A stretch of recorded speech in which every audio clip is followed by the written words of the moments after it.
আসসালামু আলাইকুম কাঁচা বাচ্চারা। কি অবস্থা সবার? কেমন আছো সবাই? দিনকাল কেমন যাচ্ছে? আর পড়াশোনার কি হালচাল? সবাই একটু জানিয়ে দিও। তোমাদের সাথে কোয়ার্টার ওয়ানে আমার এই চ্যাপ্টারের এই পোর্শনের আজকে লাস্ট ক্লাস। মানে আজকের এই ক্লাসের মাধ্যমে তোমাদের সাথে আমার ছোট্ট একটা জার্নি শেষ হচ্ছে। এরপরে তোমাদের পরের চ্যাপ্টার শুরু হবে, নতুন চ্যাপ্টার শুরু হবে। ওয়ালাইকুম আসসালাম ভাইয়া। হ্যাঁ, ভালো চলছে ভালো চলছে। আচ্ছা, ঠিক আছে। অনেকেই আমাদের আমাদের সাথে আছে। আজকে একটু বেশি বেশি কমেন্ট করবো, কারণ আজকে আমাদের ক্লাসের প্রেশার কম। তৌফিক বলছে পরিবেশ রসায়ন কে নিবে? পরিবেশ রসায়ন তোমাদের শোভন ভাইয়া নিবে। তোমাদেরকে হচ্ছে একটু বলে দেই, শোভন হচ্ছে তোমাদের এই পর্যন্ত হচ্ছে আমি ক্লাস নিচ্ছি। পরিবেশ রসায়ন নেবে হচ্ছে শোভন, এবং শোভন হচ্ছে আমার স্টুডেন্ট। মানে আমার স্টুডেন্ট বলতে হচ্ছে এখন তো টিচার স্টুডেন্টের বয়স আসলে হচ্ছে অনেক ডিফারেন্স, অনেক কম। শোভন আমার আমার কাছেই পড়ছে, একাডেমিকও পড়ছে, অ্যাডমিশনও পড়ছে। তো তোমরা শোভনের ক্লাস করলেই বুঝতে পারবা যে শোভন কতটা ডেপথে গিয়ে পড়ায়। সো কখনো কোনো টিচারের সাথে অন্য টিচারের কম্পেয়ার করবা না, কারণ প্রত্যেকটা মানুষের স্টাইল আলাদা। প্রত্যেকটা মানুষকে হচ্ছে ওয়েলকাম করবা কর্ডিয়ালি, বুঝছো? সো তুমি শোভনের মধ্যে আমাকে খুঁজবা না, আর আমার মধ্যেও শোভনকে খুঁজবা না। এটা কখনোই হয় না আসলে। মানে আব্বুর মধ্যে যদি আম্মুর আদর খুঁজি, হবে না তো। আবার আম্মুর মধ্যে যদি আব্বুর আদর খুঁজি, হবে না তো। বাট দোনোজন তোমাকে আদর করে। দোনোজনের আদর কিন্তু আলাদা আলাদা, বুঝছো? সেই জন্য একজনের মধ্যে আরেকজনের ব্যক্তিত্ব না খোঁজাই ভালো। তো শোভন হচ্ছে, এইখানে শোভন বলি বা শিশির বলি, কেমিস্ট্রিতে তো আমাদের triple S, S S S, Shaon Shovon Shishir. এই ট্রিপল এস আসলে হচ্ছে আহ, শোভনকে এবং শিশিরকে আসলে শিখতে হচ্ছে আমি চুজ করে আনছি। এখন কথা হচ্ছে ভাই, ওদেরকে কেন চুজ করছি? কারণ আমি এটা বিশ্বাস করি, তোমরা যারা শিখতে আছো তারা অবশ্যই যেন আমাদের এখানে বেস্ট সার্ভিসটা পায়, এটা চিন্তা করেই শোভনকে এবং শিশিরকে হচ্ছে এখানে আনা। তো তোমরা এটুকু নিশ্চিত থাকো, এটুকু তোমাদেরকে আমি অ্যাসিওর করছি যে তোমাদের পড়াশোনা নিয়ে কোনো টেনশন করা লাগবে না। আরেকটা জিনিস, আমাকে মিস কর, মুশফিক বলতেছে ভাই আপনাকে অনেক মিস করবো। আরে আমি তো চলে যাচ্ছি না, আমি তো শিখতেই আছি, এবং তোমাদের মাঝে মাঝে দেখবা যে ক্লাসে আমি চলে আসবো। কিন্তু যেটা হয় দেখো, আমাদের এখানে কিন্তু হচ্ছে অনেকগুলো কোর্স। অনেকগুলো কোর্স বলতে হচ্ছে 9 আছে, মানে 8 আছে, 9 আছে, 10 আছে। তারপরে এসএসসির লক্ষ্য জিপিএ 5 আছে। সো এসএসসির লক্ষ্য জিপিএ 5 আছে। তোমরা 26 ব্যাচ আছো, 25 ব্যাচ আছে, 24 ব্যাচ আছে। তো এতগুলো কোর্সের ক্লাস তো আসলে একজনে নিতে পারবে না, সম্ভব না তো। তো তোমাদের আমি এতদিন ধরে নিচ্ছি, এখন হয়তো অন্য কাউ, মোস্ট প্রবাবলি আমি 10-এ যাবো আর কি, ক্লাস 10 ওই বাচ্চাদের একটু ক্লাস নিব। তো যেটা হচ্ছে, তোমরা ভাইয়াকে মানে কর্ডিয়ালি ওয়েলকাম করবা, এবং হচ্ছে কখনোই টিচার টু টিচার আসলে কম্পেয়ার করবা না। এবং এই কমেন্ট তো করাই যাবে না যে অমুক টিচার ভালো তমুক টিচার ভালো না, কারণ তোমার হয়তো যাকে ভালো লাগছে না সে হয়তো অন্য কারো ভালো লাগে। তো এক একজনের ধরন এক একটা, চেষ্টা করবা সে যা বুঝায় তুমি সেটা বুঝতে পারছো কিনা, ঠিক আছে? আমি আবার আসবো, দেখবো হয়তো মাঝে মধ্যে কোনো একটা ক্লাসে আসবো, অথবা কয়েকটা 4-5টা ক্লাস পরে হয়তো 2-3টা ক্লাস আমি নিচ্ছি, এরকম হবে। আর আমি চাই যে তোমরা আসলে, তোমাদের যখন হচ্ছে আমি তোমাদেরকে ওরিয়েন্টেশন ক্লাস নিছিলাম, দেখো তো মনে পড়ে কিনা, আমি বলছিলাম যে কখন এক্সপেক্ট করবা না যে প্ল্যাটফর্ম গুলোতে তুমি এমন কোনো প্ল্যাটফর্ম দেখাইতেই পারবা না যে একজনের ক্লাস নেয়। সব প্ল্যাটফর্মে কিন্তু একাধিক টিচার আছে, কারণ প্রত্যেকটা প্ল্যাটফর্মে অনেক কোর্স থাকে। তো তোমাদেরকে আমি এটাও বলে দিছিলাম যে আমি আছি, শোভন আছে, আরেকজনকে এরকম বক্স করে দিছিলাম, মনে আছে? দেখো তো মনে পড়ে কিনা। বলছিলাম দুইজনে আমরা আছি, আরেকজন আসবে, এবং যে আসবে সেও ক্লাস নিতে পারে। এই কথা কি মনে আছে তোমাদের? কারো কি মনে আছে যে আমি বলে দিছিলাম? দেখো, যে এইজন এইজন হচ্ছে আছে। হ্যাঁ হ্যাঁ, মনে আছে অনেকেরই। আরেকজন সামনে আসবে, সে আরেকজন হচ্ছে শিশির। তো যাই হোক, আর পরিবেশ রসায়নটা তোমাদের একটু সহজ লাগবে এই কারণে, কারণ পরিবেশ রসায়নটা তোমরা ফিজিক্সে হচ্ছে পড়ছো, ফিজিক্সের আদর্শ গ্যাস, এবং তার সাথে হচ্ছে এই পরিবেশ রসায়নের অনেক মিল আছে। তো সেটা হচ্ছে তুমি এখানে পড়বা। আর আজকে আমরা অ্যাডভান্স প্রবলেম সলভিং করব, মানে হইতেছে প্রশ্ন ব্যাংক, অ্যাডমিশনে আসা প্রশ্ন, বুঝছো?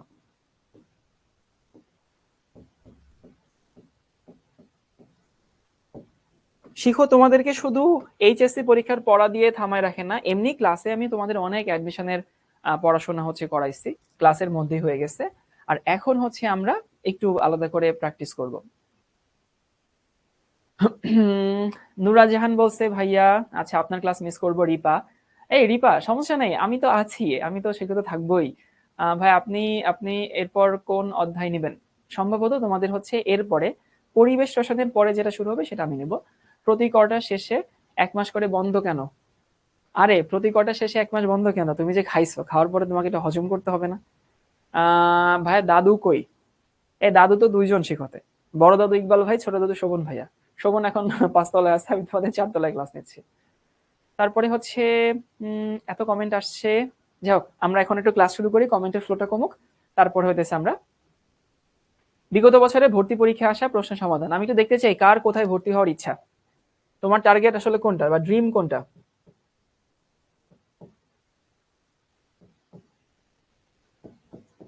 বুয়েট নাকি হচ্ছে ডিইউ নাকি ডিএমসি?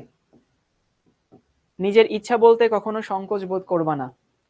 অনেক সময় এরকম হয় যে আমাদের টার্গেট বড় থাকে, আমাদের স্বপ্ন বড় থাকে, মানুষের সামনে সেটা আমরা বলি না। কেন বলি না? কারণ আমরা দ্বিধায় থাকি, যদি বলি পরবর্তীতে না হয় তাহলে টিটকারি শুনতে হবে কিনা, বা কেউ হইতেছে আমাকে বলবে যে কত কথা তো বলছিল, এখন কোথায় আছো। স্বপ্ন নিয়ে কখনো সংকোচ বোধ করা উচিত না। স্বপ্ন নিয়ে কখনো হীনমন্যতায় ভোগারও কিছু নাই। স্বপ্ন সবসময় বড়ই হবে, স্বপ্ন স্বপ্নই। তো তুমি যদি এইখানে বারটা সেট করো, হয়তো এইখানে পর্যন্ত পৌঁছাবা। বাট যার স্বপ্নই ছোট, যার লক্ষ্য অ্যাম্বিশনই ছোট, সে বেশি দূর যাবে না। তো আমি তোমাদেরকে বলবো যে ঠিক আছে, ডিউ হোক, বুয়েট হোক, মেডিকেল হোক, তোমাদের স্বপ্ন আরো বড় হওয়া উচিত। যে আমি আমি এখানে যাব, আমি এমআইটি তে পড়বো, আমি অক্সফোর্ডে পড়বো, আমি কেমব্রিজে পড়বো, বা তোমার যদি আরো কোনো বড় ইচ্ছা থাকে তুমি সেগুলো হতেই পারো। এখন এই যুগে স্বপ্ন নিয়ে কখনো সংকোচ বোধ করা উচিত না। তো সবাই চেষ্টা করবা, আমি দোয়া করি। শুধু হচ্ছে তোমরা যে যেখানে আছো তোমাদের মেধার পরিশ্রম দিয়ে তোমাদের স্বপ্ন পূরণ করো। আর স্বপ্ন শুধু দেখে বসে থাকলে হবে না। হ্যাঁ ঠিক আছে ভাই, আমি ডিউতে পড়তে চাই, আর আমি বুয়েটে পড়তে চাই, আমি ডিএমসি তে পড়তে চাই, আমি স্বপ্ন দেখি, আমার অনেক ইচ্ছা, আমার অনেক আকাঙ্ক্ষা আছে। তুমি এগুলো দেখে বসে থাকো। আর কোন একটা ছেলে কাজে লেগে নেমে যাচ্ছে। সো কত কথা না যে অ্যাম্বিশন থাকবে, অ্যাম্বিশনের জায়গায় অ্যাম্বিশন থাকলো, কিন্তু অবশ্যই নিজের কাজের প্রতি তোমাকে ফোকাসড হইতে হবে।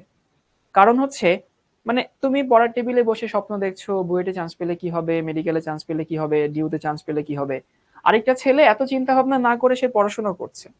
সো কথা হচ্ছে ভাই, স্বপ্ন, তোমরা তো এপিজে আবুল কালাম স্যারের ওই উক্তিটা জানোই, স্বপ্ন সেটা না যেটা তুমি ঘুমিয়ে দেখো, স্বপ্ন সেটা যেটা তোমাকে ঘুমাতে দেয় না। সো নিজের কাছে নিজে বলবা যে তুমি যে স্বপ্ন দেখছো, তো সেই স্বপ্নের জন্য তুমি আসলে কতটুকু নিজেকে প্রস্তুত করছো, তোমার নিজের এফোর্টটা তুমি কতটুকু দিচ্ছ, এটা সবসময় মাথায় রাখবা। কারণ তুমি স্বপ্ন দেখে বসে আছো, তুমি স্বপ্ন নিয়ে মানুষকে বলতেছো, বাট কাজের কাজটা করছো না, দিন শেষে কিন্তু লাভ নাই। তোমাদের এখানে যে ভাইয়েরা বুয়েটে পড়ে, যেমন তোমাদের শুভ ভাইয়া বুয়েটে 12তম, এনাম ভাই বুয়েটে পড়ছে, ইকবাল ভাই বুয়েটে পড়ছে, তোমাদের হচ্ছে জিমি ভাই বুয়েটে পড়ছে, ওনাদেরকে একটু জিজ্ঞেস করে দেখবা, ওনারা কেউ কিন্তু স্বপ্ন দেখে বসে থাকে না, সবাই কাজ করছে কিন্তু। তোমাদের যে ভাইরা ডিএমসি তে পড়ছে, অন্তর ভাই ডিএমসি তে 14তম, তৌহিদ ভাই ডিএমসি তে 8ম, ওরাও কিন্তু স্বপ্ন দেখে বসে থাকে না, ওরা স্বপ্নের পেছনে ছুটছে, কাজ করছে। বা যারা তোমাদের এখানে ডিউতে পড়ে, আমি ডিউতে পড়ি, তোমাদের হচ্ছে ইমন ভাইয়া ডিউতে পড়ে, শোভন ডিউতে পড়ে, তারাও কিন্তু ভাই স্বপ্ন দেখে বসেছিল না, সবাই কাজ করছে। তো যেটা তুমি চাও আর যেখানে হাজার হাজার মানুষ যেটা চায়, তো সেখানে তোমাকে মেহনত করতে হবে আসলে। শর্টকাটে ভালো করবো এই চিন্তা করবা না, শর্টকাটে সফল হওয়া যায় সেই চিন্তাও করবা না, চেষ্টা করবা যে পরিশ্রম করে মেহনত করে তারপরে হচ্ছে আমাকে ওখানে পৌঁছাতে হবে। এই জন্য সবাইকে বলছি, স্বপ্ন দেখে বসে থাকা যাবে না, কাজে নেমে যেতে হবে। আর কেউ তোমাকে বলতেছে না যে এইগুলো অ্যাচিভ করা সহজ। বিশ্বাস করো, যদি তোমাকে কেউ বলে এগুলো অ্যাচিভ করা সহজ, সে তোমাকে মিথ্যা আশ্বাস দিচ্ছে। কখনোই মনে করবা না যে বুয়েট বলি, ডিউ বলি বা ডিএমসি বলি এগুলো অ্যাচিভ করা সহজ, মোটেও সহজ না। তোমাকে মেহনত করতে হবে, কিন্তু তুমি যদি লেগে থাকো, তুমি যদি কনসিস্টেন্ট থাকো, তাহলে সহজ।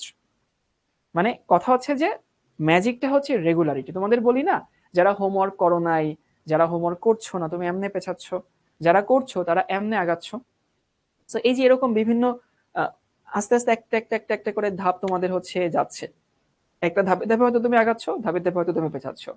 তো তোমার এই যে স্বপ্নের পেছনে কাজ কিন্তু অলরেডি শুরু হয়ে গেছে, গত 3 মাস আগ দিয়ে শুরু হয়ে গেছে, এখনো চলছে।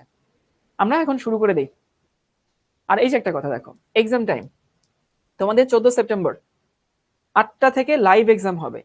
তোমাদেরকে আমি বলে দেই, যারা স্বপ্ন দেখো তারা যদি এই পরীক্ষাটা না দাও, তুমি তোমার স্বপ্ন থেকে এক স্টেপ দূরে সরে যাচ্ছ। কারণ অন্যান্য বছর আমি তো এই যে প্রথম পড়াচ্ছি না, তোমরা জানো আমি অনেকদিন ধরে পড়াচ্ছি।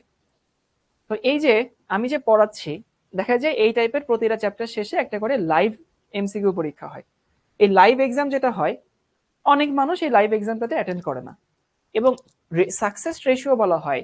তুমি ভাই প্রিপারেশন যেমনই হোক না কেন, তুমি পরীক্ষাটা দাও। এবং এটা আমরা দেখছি যারাই রেগুলার পরীক্ষাগুলো দেয় দিন শেষে তারাই ভালো করে। অনেকে মনে করে যে ভাইয়া আগে 100% প্রিপারেশন নিব, তারপরে পরীক্ষায় বসবো। এইটা ভাই তোমার কলেজ লাইফে হবে না। কলেজ লাইফে কখনোই তুমি 100% প্রিপারেশন নিয়ে পরীক্ষা দিতে পারবা না। তোমাকে পরীক্ষায় বসতে হবে। তো সবাই চেষ্টা করবা প্রিপারেশন যেমনই হোক না কেন এই পরীক্ষার জন্য কেউ মিস না দাও। সবাই পরীক্ষা দিবা, কোথায় ভুল হয়েছে, কোথায় তোমার আরো একটু উইকনেস আছে, কোথায় স্ট্রেংথ আছে, সেগুলো অ্যানালাইসিস করতে হবে। সো খবরদার ভাইয়া এই পরীক্ষা মিস করবা না। এখানে সবাই বললা পরিশ্রম করতে চাই, সবাই বললা মেহনত করতে চাই, সবাই বললা যে আমার টার্গেট বুয়েট ডিউ ডিএমসি। সো টার্গেটের দিকে তো আগাইতে হবে। এই টাইপের ক্লাস, এই টাইপের পরীক্ষা সেই টার্গেটের দিকে তোমাকে আগাবে। সো কেউ যেন এই পরীক্ষাটা মিস না দাও, কেউ মানে কেউ না। আমি চাই সবাই এই পরীক্ষাটা দিবা। এবং এইসব পরীক্ষা মিস করবা মানে হইতেছে তুমি একটু একটু করে স্বপ্ন থেকে দূরে চলে যাবা। মানে শেষেরও তো একটা শুরু থাকে, ধ্বংসেরও তো একটা শুরু থাকে, সেই শুরু যেন না হয়। তোমরা ইন্টিগ্রিটি বুঝো? তোমাদেরকে আমি ইন্টিগ্রিটি শেখাইতেছি। ইন্টিগ্রিটি হইতেছে, ধরো এটা ছিঁড়লে তো শিখো আমার পিটাবে। ধরো এটা একটা কাগজ আছে, এটা একটা কাপড়। একটা কাপড় কিন্তু টানলে কিন্তু সহজে ছিঁড়ে না, আসলে সহজে ছিঁড়ে না, এটা কিন্তু ছেঁড়া কঠিন। কিন্তু আমি ধরো ব্লেড দিয়ে এই কাপড়ে, ধরো আমি দাঁত দিয়ে দেখাচ্ছি, হালকা একটুখানি ছিঁড়লাম। এই যে হালকা ছিঁড়ছি মানে দেখো এখন কিন্তু টান দিলে ছিঁড়ে গেল, আমি আর ছিঁড়বো না, এটা ছাড়লে শিখো আমার পিটাবে, সাইড এসে আমার পিটাবে। ছিঁড়ে গেছে কিছুক্ষণ খানিকটা আর কি, যাই হোক। এটা হচ্ছে আমাদের লাইটের উপরে দেয়। এটাকে ইন্টিগ্রিটি বলে। ইন্টিগ্রিটি মানে হইতেছে যতক্ষণ পর্যন্ত তুমি ক্লাস মিস দিচ্ছ না, পরীক্ষা মিস দিচ্ছ না, তুমি সবকিছু প্রপারলি করছো, অতক্ষণ পর্যন্ত তোমার মধ্যে ইন্টিগ্রিটি আছে। কিন্তু একবার যখন লজ্জা ভেঙে যাবে, একবার যখন তুমি একটা দুইটা পরীক্ষা মিস করে ফেলবা, তখনই লজ্জা ভেঙে যায় এবং তখনই তুমি আস্তে আস্তে পেছাতে থাকো। তো ওই যে কাপড়টা বললাম, যতক্ষণ পর্যন্ত কোথাও কোনো খুঁত না ছিল ততক্ষণ পর্যন্ত সে কিন্তু তুমি এত সহজে ছিঁড়তেই পারবা না। জাস্ট এক জায়গায় দিয়ে আমি একটুখানি ইয়া দিয়ে কাটছি, কেচি দিয়ে কাটছি বা দাঁত দিয়ে কাটছি, টান দিলে ছেড়ে যাচ্ছে। জীবনটা এভাবেই চলে। চেষ্টা করবা ওই ইন্টিগ্রিটি যেন হইতেছে নষ্ট না হয়। আরে কাপড় ভরা হইতেছে ময়লা, মুখের মধ্যে ময়লা চলে গেল। ওকে, প্রথম প্রশ্ন।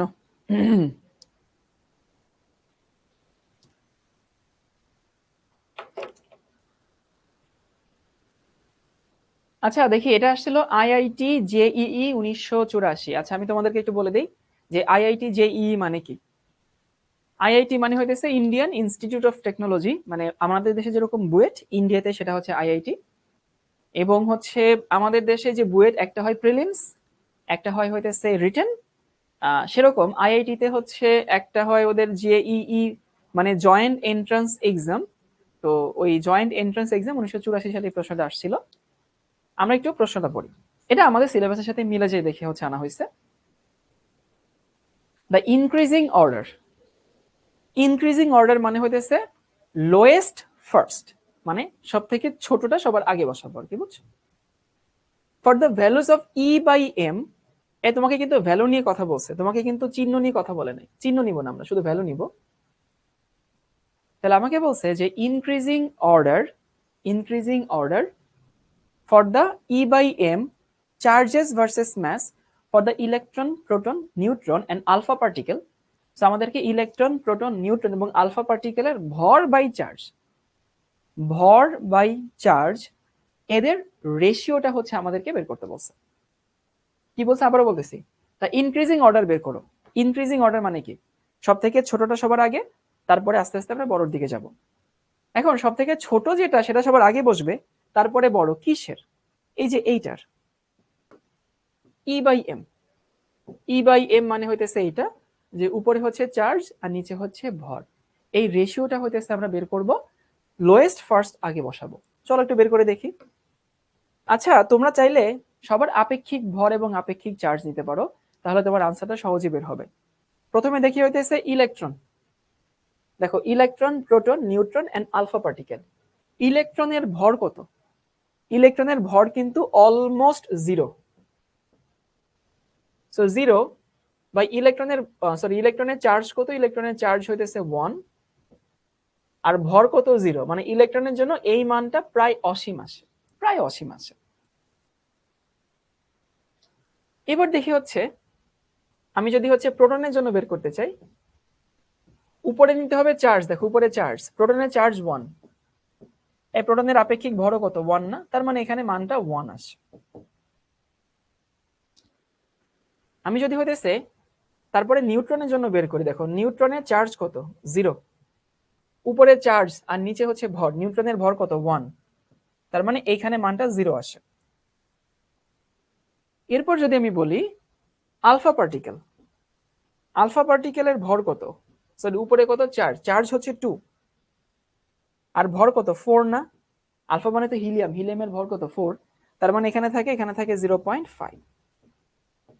এই হচ্ছে আমি প্রত্যেকটা ভ্যালু বের করে ফেলছি। এখন তোমাকে দেখতে হবে যে অর্ডার কি হবে। অর্ডার যদি বের করতে চাই কাচ্চা বাচ্চারা, সব থেকে ছোট কোনটা, দেখো সব থেকে ছোট হইতেছে নিউট্রন,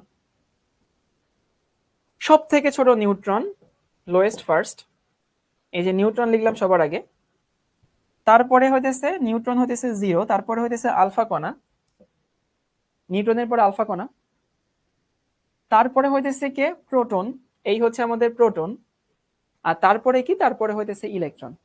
এখন দেখো এটা কোথায় আছে, নিউট্রন, আলফা কণা, প্রোটন এবং ইলেকট্রন, এই হচ্ছে আমাদের আনসার ডি। খুবই সুন্দর প্রশ্ন, মানে প্রশ্নটা খুবই ভালো প্রশ্ন। তাহসিনা ডি আনসার দিছে, নাহিয়ান ডি আনসার দিছে, তারপরে হইতেছে ওকে সবাই। সো অনেকেই পারছো, যারা পারছো খুব ভালো করছো।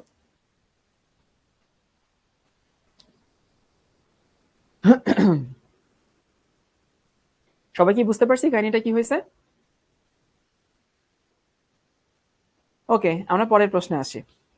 এইটা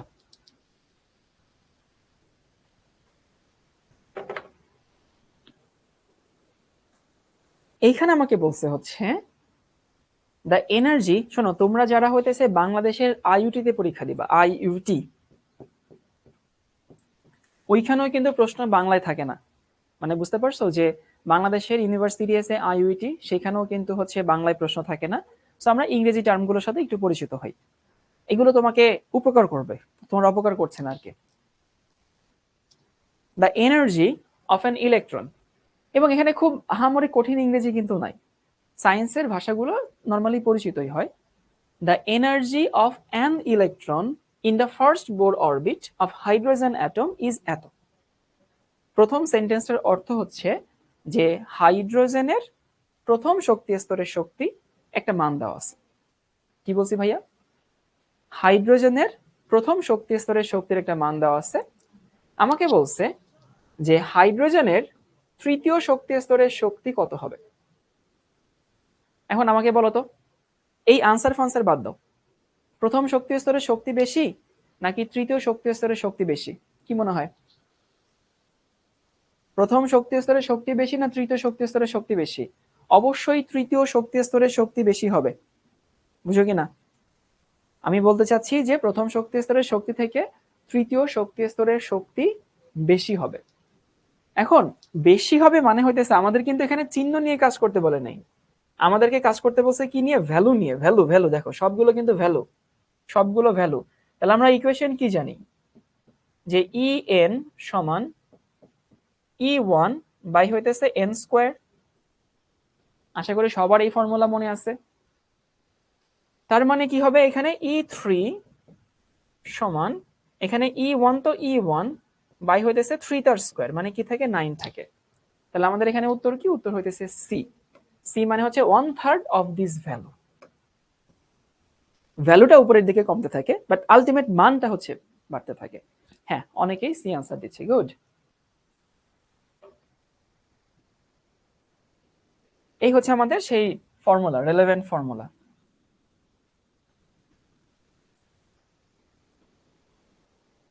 ওকে, চলো আমরা পরের প্রশ্নে আসি। এইটা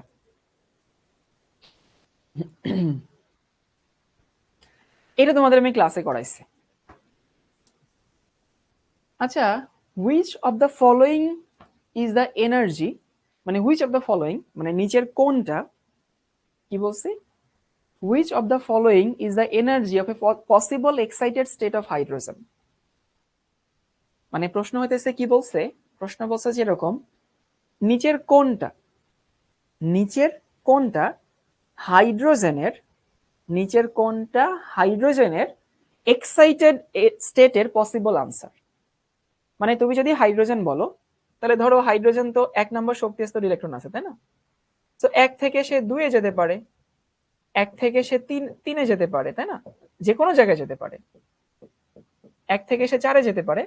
তো আমাকে বলছে হাইড্রোজেনকে তুমি যদি এক্সাইটেড করো, মানে ইলেকট্রনকে তুমি যদি উপরের দিকে উঠাও, বুঝো কিনা, উপরের দিকে উঠাও, তাহলে কোন শক্তির মানটা পসিবল? আমি তো ভাই চোখ বন্ধ করে বলতে পারি এটার আনসার হবে না, এটা আনসার হবে না। বুঝো, বি এবং সি জীবনও আনসার হবে না, কারণ জীবনে কি এনার্জি পজিটিভ হয়? জীবনও এনার্জি পজিটিভ হবে না, কিন্তু জীবনও পজিটিভ পজিটিভ হবে না। তাহলে এইটা দেখতে হবে, না হয় আমাকে এইটা দেখতে হবে। হয় আমার আনসার হবে এ, না হয় হবে ডি। এখন তুমি যদি আন্দাজেও আনসার দাও, তাও তো 50-50 চান্স থাকে যে আন্দাজে হয়ে যাবে আর কি, কারণ এই দুটো আনসার হবে না, মাইনাস তো প্লাস তো কখনোই হয় না। অর্থাৎ আমি যদি এখন বের করতে চাই, দেখো ধরো দ্বিতীয় শক্তি স্তরে গেল, দ্বিতীয় শক্তি স্তর মানে কি? E1 বাই হইতেছে 2 তার স্কয়ার, তাই না? তার মানে এখানে কি থাকে, এর মানে থাকে হইতেছে E1 এর মান হইতেছে এইটা,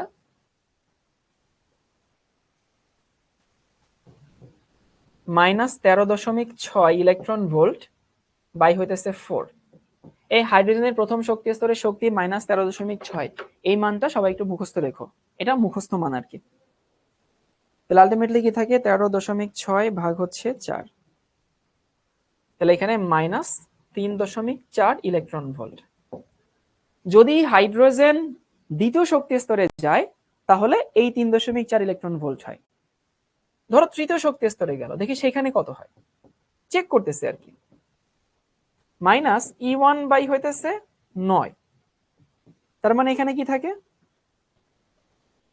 ক্লাসে করাইছিলাম এটা, 1.5 ইলেকট্রন ভোল্ট থাকে মাইনাস। তো তুমি যত উপরে যাবা তত এই মাইনাসের পরে মানটা, জাস্ট ভ্যালুটা কিন্তু আস্তে আস্তে কমতে থাকে। তাহলে বুঝতে পারো যে 3.4 এর থেকে আর কম ভ্যালু হওয়া পসিবল না, মাইনাসের পরে এটাই সব থেকে ছোট ভ্যালু, জীবনও 6.8 আর হবে না। তার মানে হইতেছে আমাদের আনসার হচ্ছে ডি।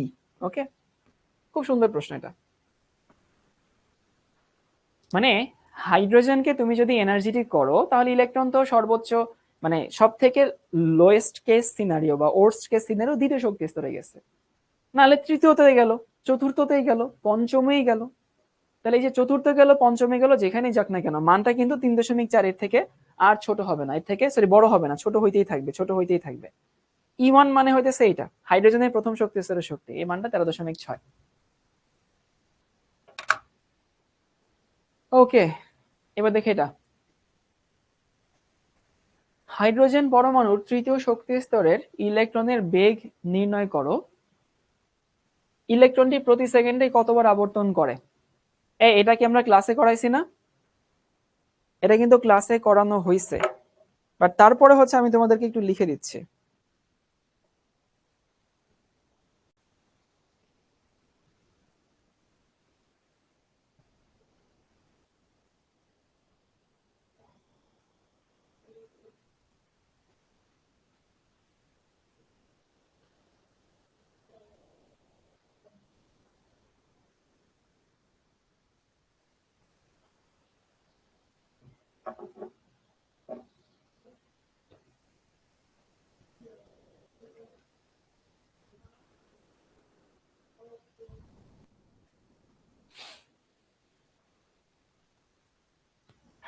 এটা কোথায় আসছে সেটা আমি জানি না, বাট এটা তোমাদের ক্লাসে করানো হয়েছে, আমি তোমাদেরকে একটু বলে দেই। আমাকে কেউ একটু ভি এর ইকুয়েশনটা বলবা?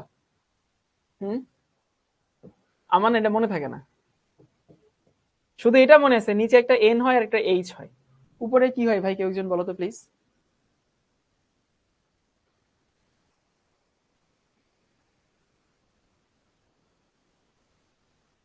আমার মনে নাই, বিশ্বাস করে আমার মনে নাই, আর আমার মনে রাখা লাগেও না, কারণ আমার এগুলো পরীক্ষায় লিখতে হয় না।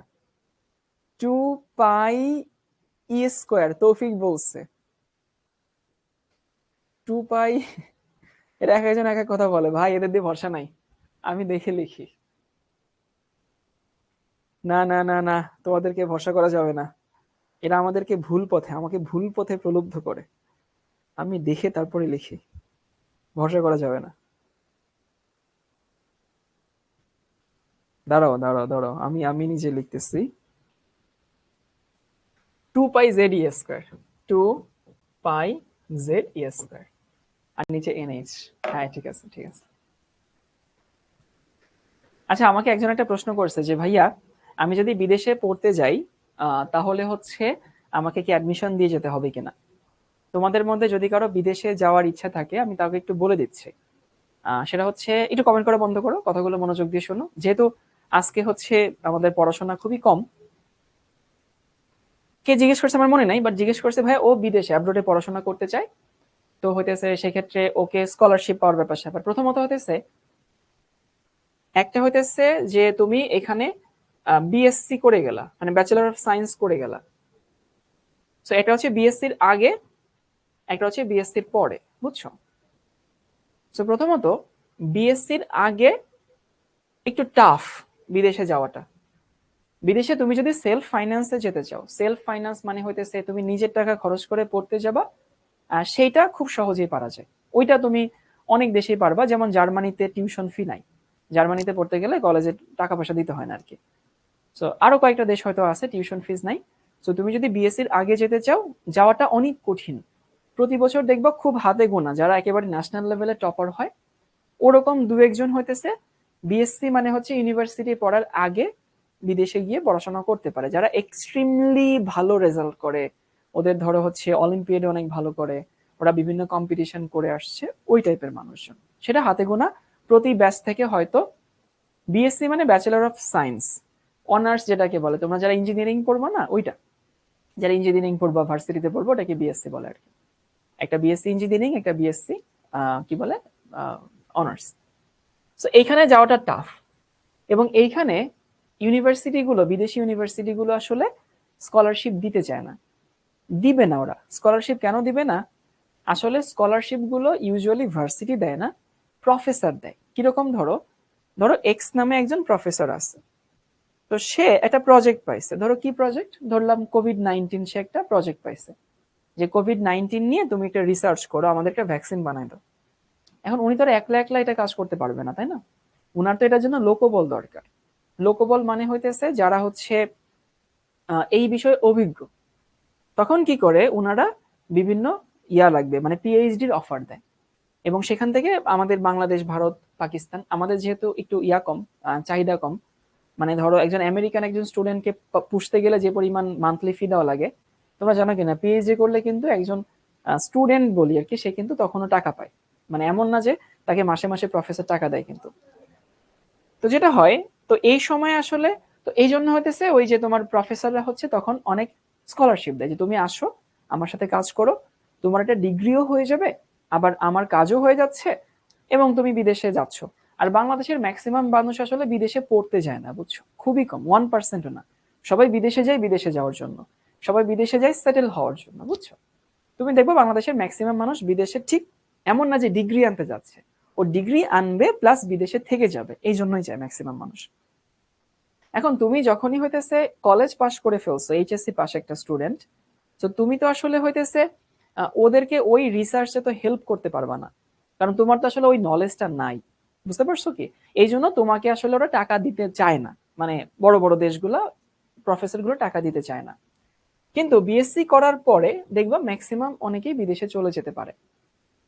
সো বিদেশে চলে যেতে পারে মানে হইতেছে যে, কারণ কি, ধরো একটা ছেলে, সে হচ্ছে ত্রিপলিতে কাজ করে, এখন ইউএস এর কোন একটা জায়গায় ট্রিপলির অনেক লোকবল দরকার, তখন কিন্তু যারা এখানে ট্রিপলি পড়ে গেছে তারা ওখানে স্কলারশিপ নিয়ে চলে যায়। তো যারা হচ্ছে অ্যাডমিশন দেওয়ার আগে বিদেশে যেতে চাও, সম্ভব সেটা, অসম্ভব সেটা বলছি না, অসম্ভব না, সম্ভব, বাট এটা একটু টাফ। সেলফ ফাইন্যান্সে গেলে অন্য কথা। আর যদি হচ্ছে বিএসসি করার পরে যেতে চাও, সেটা কম্পারেটিভলি সহজ, অনেকেই যেতে পারে আর কি, বুঝছো। আর আরেকটা জিনিস বলি, সেটা হইতেছে যে বিদেশে যদি কেউ সেটেল হবা এরকম চিন্তা ভাবনা থাকে তাহলে বিদেশে যেও, কিন্তু বিদেশে যাবা, ডিগ্রি নিয়ে আবার দেশে আসবা, এটা আবার একটু ক্যারিয়ার হিসেবে আমার কাছে একটু প্যাচালের মনে হয়, একটু ঝামেলার মনে হয় আমার কাছে অ্যাজ এ ক্যারিয়ার হিসেবে। যাই হোক, যে প্রশ্ন করছো আনসার পেয়ে গেছো, এখন আমরা এখানে আসি, প্রত্যেকটা ভ্যালু বসাই। আচ্ছা ভাই, একটু মিউট করুন তো, একটা ফোন আসছে।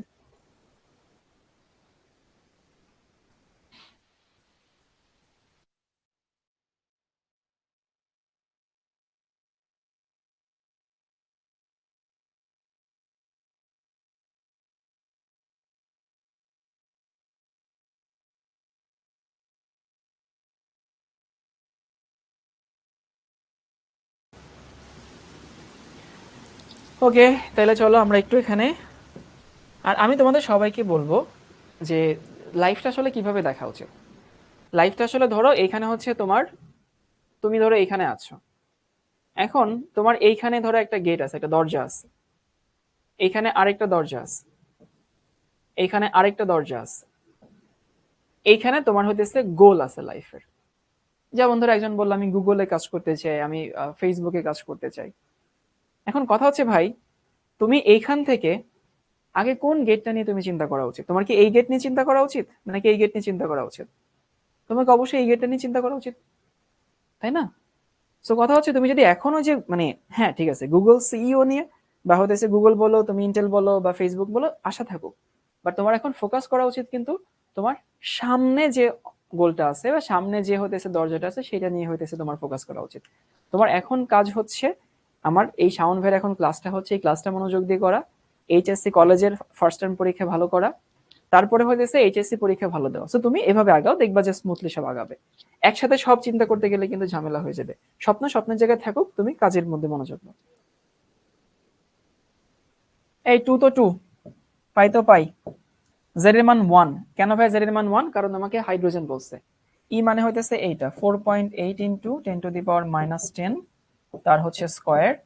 আর আমাকে বলছে তৃতীয় শক্তি স্তরে 3 ইন্টু 6.626 10⁻⁻27। কত সেখানে আনসার? 2 ইন্টু 3.1416 ইন্টু হচ্ছে 4.8 10⁻⁻10, তার আবার হচ্ছে স্কয়ার, আর নিচে হচ্ছে 3 ইন্টু 6.626 10⁻⁻27।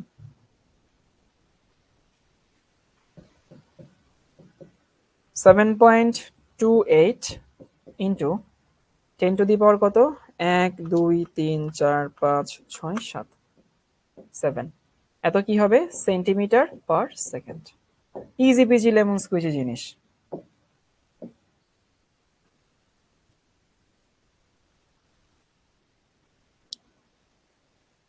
ওকে, আব্দুল আজিজ জিজ্ঞেস করছে ভাই এই সূত্র কিভাবে আসলো। আব্দুল আজিজ, এটা তো আসলে অনেক বড় লং স্টোরি ভাইয়া। আমরা অনেকগুলো ক্লাসের পরে এই ক্লাসটা নিচ্ছি, তো তুমি যদি সেই ক্লাসগুলো না করো তাহলে তুমি এই ক্লাসটা বুঝবা না, বুঝছো? সো যদি না বুঝতে পারো তাহলে মনে করো তুমি ক্লাসটা করোনি। এই ফর্মুলা অনেক আগে দেখানো হয়েছে। প্রশ্ন কি তুলবো? অবশ্যই প্রশ্ন তুলবা। এরপরে বলছে যে প্রতি সেকেন্ডে কতবার আবর্তন করে। আচ্ছা ভাই দেখো তো, প্রতি সেকেন্ডে কতবার আবর্তন করে এটা যদি তুমি বুঝতে চাও তাহলে কতবার চাইছে? 2πr, এত দূরত্ব যদি কেউ অতিক্রম করে সে কয়বার আবর্তন করে? একবার আবর্তন করে না? বুঝো তো এটা? যদি আমি হইতেছে 2πr এই দূরত্বটা হইতেছে সে কাভার করে, তাহলে সেখানে কি লাগবে? সেখানে একবার আবর্তন করে। মানে আমার এখানে দেওয়া আছে হচ্ছে বেগ, কিন্তু আমার লাগবে কি? আমার লাগবে হইতেছে এখানে তোমার দূরত্ব। তাহলে এই বেগ থেকে আমাকে দূরত্ব বের করতে হবে। ফর্মুলা কি? ফর্মুলা হইতেছে এস সমান হইতেছে ভি ইন্টু টি, তাই না? ফিজিক্সে পড়ছো। তাহলে এস সমান হইতেছে ভি ইন্টু টি যদি বলি, তাহলে ভি এর মান কত? এই যেটা, আর টি এর মান তো 1। তাহলে 7.28 10 হইতেছে 7 প্রতি সেকেন্ড, মানে 1। অর্থাৎ আমাদের এটা হচ্ছে দূরত্ব 7.28 10⁻7 এত সেন্টিমিটার। এই যে দূরত্বটা পেয়ে গেছে।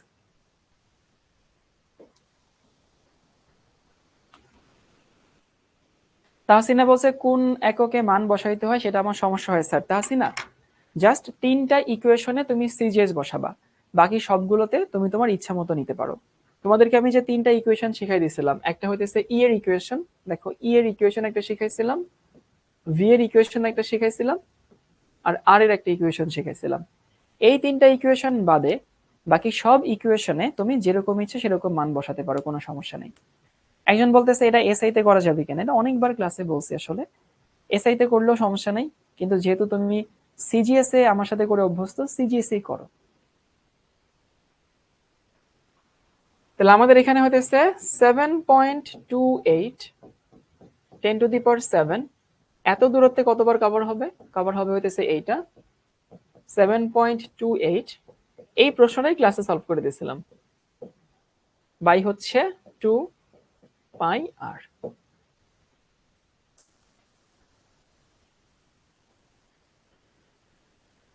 তাহলে এইখানে এবার তুমি কার মান জানো না, তুমি এখানে আর এর মান জানো না, তাই না? সো আমাদের আর এর মানটা আবার হতেছে বের করতে হবে। সো আর এর মান যদি বের করি তাহলে কি থাকে?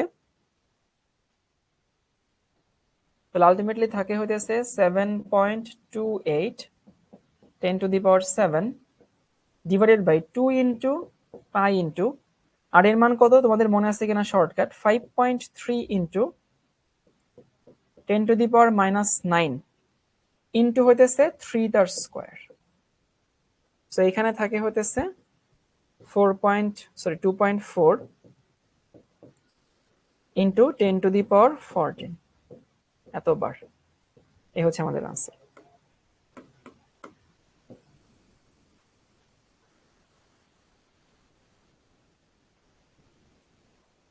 সবাই একটু তুলে নাও, তোলা হলে ডান লিখো।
আমি এই প্রশ্নটা পুরোপুরি রিভিউ করে দিচ্ছি।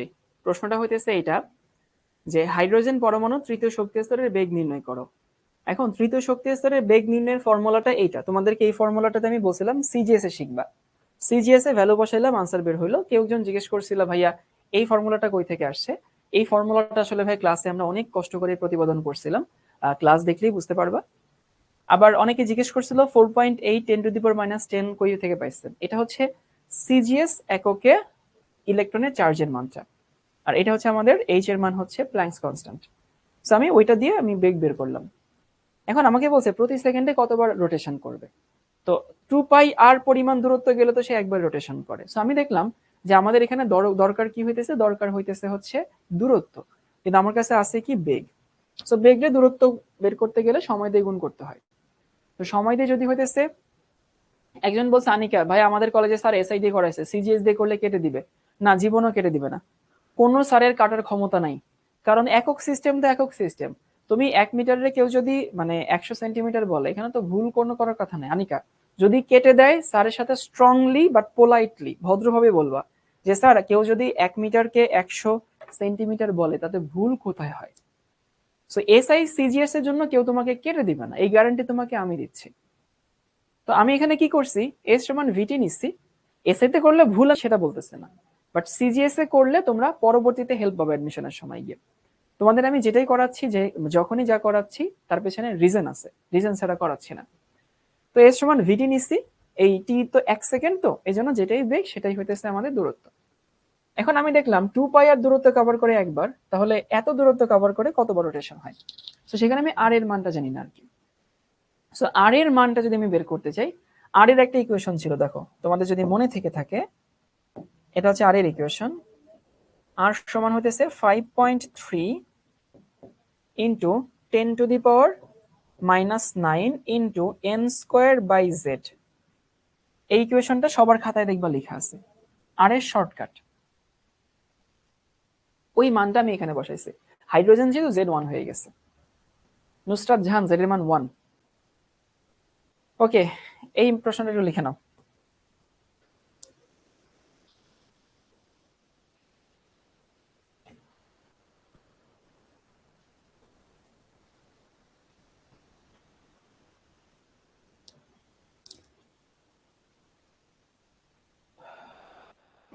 এই হাইড্রোজেন পরমাণুর একটা ইলেকট্রনের বেগ, এই প্রশ্নটা তোলা হইলে আমাকে বললো। পরম পারমিটিভিটি কি, পরম পারমিটিভিটি ধ্রুবক কি, বুঝি নাই প্রশ্ন। হ্যাঁ, এটাও ক্লাসে করাইছে, আব্দুর রহমান বলতেছে এটা করাইছে, হ্যাঁ এটাও করাইছে, বাট তারপরও আমরা এখানে আরেকবার নতুন করে করাই। একটি হাইড্রোজেন পরমাণুর একটি ইলেকট্রনের বেগ আলোর বেগের 275 ভাগের 1 অংশ। ইলেকট্রনটি কত কক্ষপথে ঘুরছে? মানে বুঝতে পারবে, আমাকে এন এর মান চাইছে, ভি দেওয়া আছে, এন এর মান চাইছে। তাহলে ভি এর ইকুয়েশন কি? এইটা 2 pi Z E square by N H. V সমান হইতেছে 2 pi Z E square by হইতেছে এন এইচ। যেহেতু হাইড্রোজেন, দেখো জেড এর মান কিন্তু 1, তাই না? তাহলে জেড এর মান যদি 1 হয়, ওকে ঠিক আছে, ভি এর মান কত? ভি এর মান হইতেছে আলোর বেগের, মানে 3 ইন্টু 10⁻10, এর আবার কত? 275 ভাগের 1 ভাগ, সমান এখানে থাকে হইতেছে কি 2 ইন্টু পাই ইন্টু 4.8 10⁻10 তার আবার স্কোয়ার, আর এখানে n ইন্টু 6.626 10⁻27। অনেকে মনে করতে পারে ভাইয়া এইটা যে এই 10 কেন হয়েছে, যারা জানো না তাদের জন্য বলতেছি। এই 10 হইছে সেন্টিমিটারে নিছি, তোমরা তো 3 10⁸ শিখা হচ্ছে মিটার পার সেকেন্ডে, আমরা সেন্টিমিটার পার সেকেন্ড নিছি। তো তুমি এখানে n এর মানটা পাবা কত? n এর মানটা পাবা হইতেছে 2। এটাও easy PG lemon squeegee math, এটাও ক্লাসে করাইছিলাম যতদূর মনে পড়ে। ইনসান বলছে আমি তো কালকে একাডেমিক প্রোগ্রামে ভর্তি হয়েছে, আমি তো কোনো পড়া বুঝতে পারছি না। ইনসান, তুমি এখন বুঝবা না, স্বাভাবিক। সো তুমি একটা কাজ করো, আগামী ক্লাস থেকে তো ভাইয়া নতুন চ্যাপ্টার শুরু করবে, তো তুমি নতুন চ্যাপ্টার ভাইয়ের সাথে পড়বা। ইনসানের মতো যদি অন্য কেউ থেকে থাকো, নতুন চ্যাপ্টার ভাইয়ের সাথে রেগুলার পড়বা। আর পুরাতন যে ক্লাসগুলো হয়ে গেছে, তোমরা প্রতি উইকে অ্যাটলিস্ট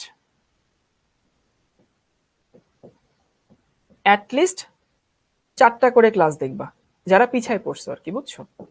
4টা করে ক্লাস দেখবা, আর ক্লাস দেখলেই বুঝতে পারবা। প্রতি ক্লাসের শেষে আমি বলে দিচ্ছি যে বই কেমনে পড়তে হয়, কোন ক্লাসের পরে বই পড়বো, কোন ক্লাসের পরে বই পড়বো না, সেটা আমি প্রতি ক্লাসে হইতেছে বলে দিচ্ছি।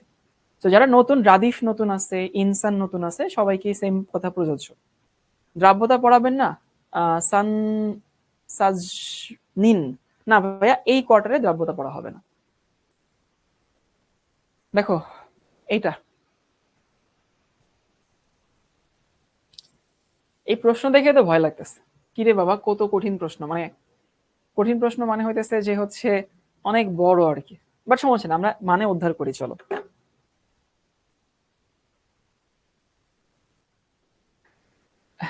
এই হবে একটু মানেটা উদ্ধার করো, মানে ইংলিশের বাংলা করো আর কি। ইংলিশের বাংলা হইতেছে 2 বেসবলস, ওকে, 2টা বেসবল, বেসবল তো সবাই চেনো, যাদের ভর, একটার ভর হচ্ছে 100 গ্রাম আর একটার ভর হইতেছে 50 গ্রাম, আর থ্রোন। প্রথম সেন্টেন্সের ইয়া হইতেছে 2টা বেসবল ছোড়া হইলো আর কি, যার একটার ভর হইতেছে 100 গ্রাম আর যার আরেকটার ভর হইতেছে 50 গ্রাম, মানে ভর একটার একটা ডাবল আর কি, বুঝছো? তাহলে 2টা বেসবল এমনি ছোড়া হয়েছে আর কি। both of them move with uniform velocity। Uniform মানে কি জানো? ইউনিফর্ম মানে কিন্তু সমান না। এই ইউনিফর্ম মানে কি বলো তো ভাই? ইউনিফর্ম মানে হইতেছে সুষম, মানে দুজন সুষম বেগে যাইতেছে। সুষম মানে হইতেছে ত্বরণে না আর কি, বেগ তো চেঞ্জ হইলে ত্বরণ হয়ে যায় আর কি, বুঝছো? তো তোমাকে এটা বলছে ভাই ত্বরণে যাচ্ছে না, সমবেগে যাচ্ছে। এটা কিন্তু মিন করে নাই যে একজনের বেগ আরেকজনের বেগের সমান, এটা কিন্তু বলে নাই। আমাকে বলছে দুজনের বেগ সমবেগ আর কি, বেগ সমান সেটা বলে নাই। তাহলে 2 বেসবলস আর থ্রোন, যাদের ভর দেওয়া আছে, এবং both of them move with uniform velocity, যারা একই ভেলোসিটিতে যাচ্ছে। তারপরে বলছে but the velocity of m2 is 1.5 times that of m1। মানে সেটা হইতেছে এইটা যে v ধরো v1, the velocity of m2 is 1.5 times that m1, তার মানে v1 sorry v2 by v1 সমান দেওয়া আছে 1.5। ভেলোসিটি অফ m2 মানে দ্বিতীয় যে ভর, সেই ভরের যে হইতেছে বেগ, সেই বেগটা বেশি 1.5 টাইমস, মানে 1.5 গুণ বেশি, 1.5 গুণ আর কি, কার? m1 এর। তাহলে আমি বলতে পারি v2/v1 সমান হচ্ছে 1.5। তোমাকে এটা দেওয়া আছে। এরপরে বলছে the ratio of de Broglie wavelength λ1/λ2 is given by কি তো হ্যান ত্যান। এখন দেখো তো ভাই, ল্যামডা সমান কত?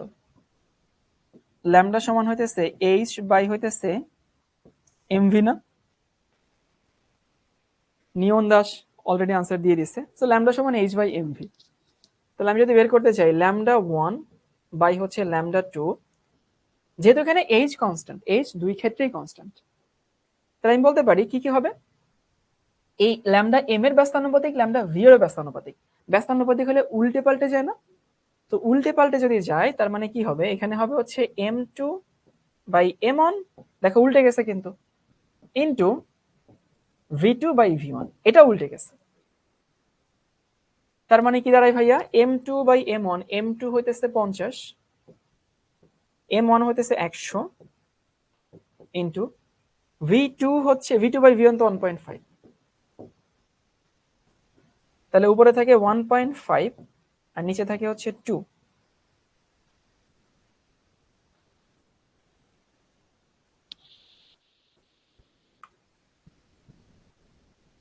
তাহলে এখানে থাকে হইতেছে λ1/λ2 সমান থাকে হচ্ছে 3/4। 3/4 হচ্ছে আমার আনসার। তাহলে এটা হচ্ছে আনসার। পূর্ণতা, সামি, ইমরান, সাবরিনা, হ্যাঁ সবাই সঠিক উত্তর দিচ্ছে। প্রশ্ন দেখে মনে হইতেছে বাবারে বাবা কি জানি কি দেওয়া, বাট প্রশ্ন সহজ।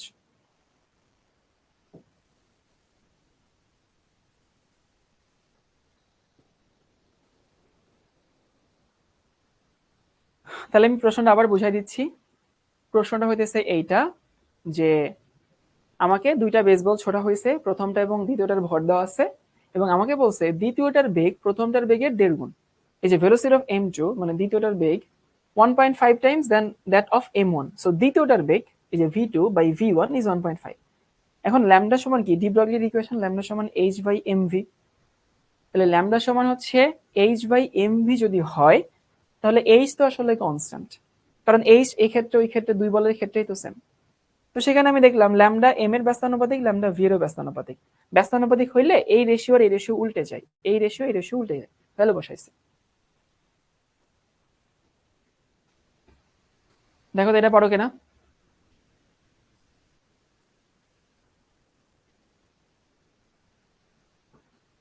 h কি স্টারজাহান, প্ল্যাঙ্কের ধ্রুবক h। আমাকে বলছে দ্য ডি ব্রগলি ওয়েভলেন্থ মানে ডি ব্রগলির যে তরঙ্গ দৈর্ঘ্য, so de Broglie wavelength for electron, proton and helium ion are in the following order.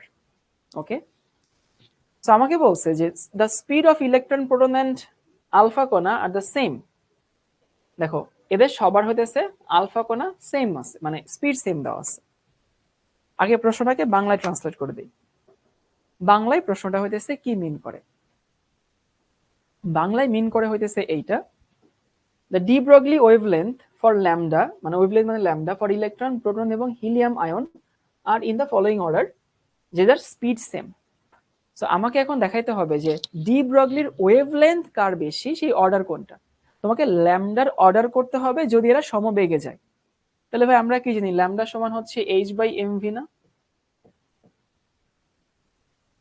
তো আমাকে সবাইকে সমবেগ দেওয়া আছে, মানে ভিটা সেম দেওয়া আছে, h তো সবার জন্য সেম, তাহলে ল্যামডা ইজ ইনভার্সলি প্রপোর্শনাল কি m। তো তাহলে ভরের অর্ডার যা হবে ল্যামডার অর্ডার তার উল্টা হবে। এখন দেখি ভরের অর্ডার কি। ভরের ক্ষেত্রে সব থেকে বেশি কে, দেখো সব থেকে বেশি হইতেছে আলফা, আলফার ভর সব থেকে বেশি না? তারপরে কি প্রোটন, তারপরে ইলেকট্রন। এটা হচ্ছে ভরের অর্ডার।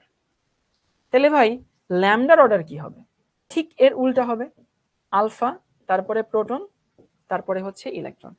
এটা হচ্ছে আমাদের ল্যামডার অর্ডার, যেটা আমাদেরকে এই যে এখানে দেওয়া আছে, ডি হচ্ছে আমাদের আনসার। ইলেকট্রন, তারপর হচ্ছে প্রোটন, তারপর হচ্ছে আলফা কণা। হ্যাঁ, ডি উত্তর হবে। গুড, সবাই পারছে। এটা হচ্ছে ওয়েস্ট বেঙ্গল জেই, মানে এটা পশ্চিমবঙ্গে, ওই পশ্চিমবঙ্গের রাজ্যে পরীক্ষাটা হয়েছিল, ওয়েস্ট বেঙ্গল, পশ্চিমবঙ্গ। ওকে, না, এইটা তোমরা আসলে, এটা তোমরা করার মতো এখনো বড় হওনি। এটা করতে গেলে আমাদের ওই গ্যাসের সূত্রের হেল্প লাগবে, বুঝছো? এই জন্য এটাকে আমি বাদ দিচ্ছি, এটা থাকুক। এবারে সেইটা, মানে ওই প্রশ্নটাকে তোমরা যদি হইতেছে সলভ করতে চাও, তাহলে হচ্ছে তোমাদের আরো কিছু জিনিসপত্র জানতে হয় তাপমাত্রার সাথে সম্পর্ক, এই জন্য এটা বাদ দিচ্ছি। এমডি বলছে বুয়েটের গুলো করান, বুয়েটের গুলো সব তোমার ক্লাসে করানো হয়েছে, তুমি চেক করে দেখো, ক্লাসে সবই করানো হয়েছে বুয়েটের গুলা। আমাকে বলছে দা if the radius of first orbit of hydrogen atom is alpha naught, মানে আমাকে বলছে যে if the radius of first orbit of hydrogen atom is alpha naught, মানে আলফা নট হইতেছে, আলফা মানে তুমি এখানে আলফা ধরো বা এ ধরো, এখানে কিছু একটা দেওয়া আছে, মানে হাইড্রোজেনের প্রথম শক্তি স্তরের যে ব্যাসার্ধ সেটা দেওয়া আছে হইতেছে alpha naught, then de Broglie's wavelength of electron in third orbit, মানে প্রথম শক্তি স্তরের ব্যাসার্ধ দেওয়া আছে হচ্ছে আলফা নট। তাহলে আমাকে বলছে তৃতীয় শক্তি স্তরের ওয়েভলেন্থটা কত হবে। এখন দেখো তোমাদেরকে একটু হেল্প করি, এই ল্যামডা সমান কি, H by M into V, তাই না?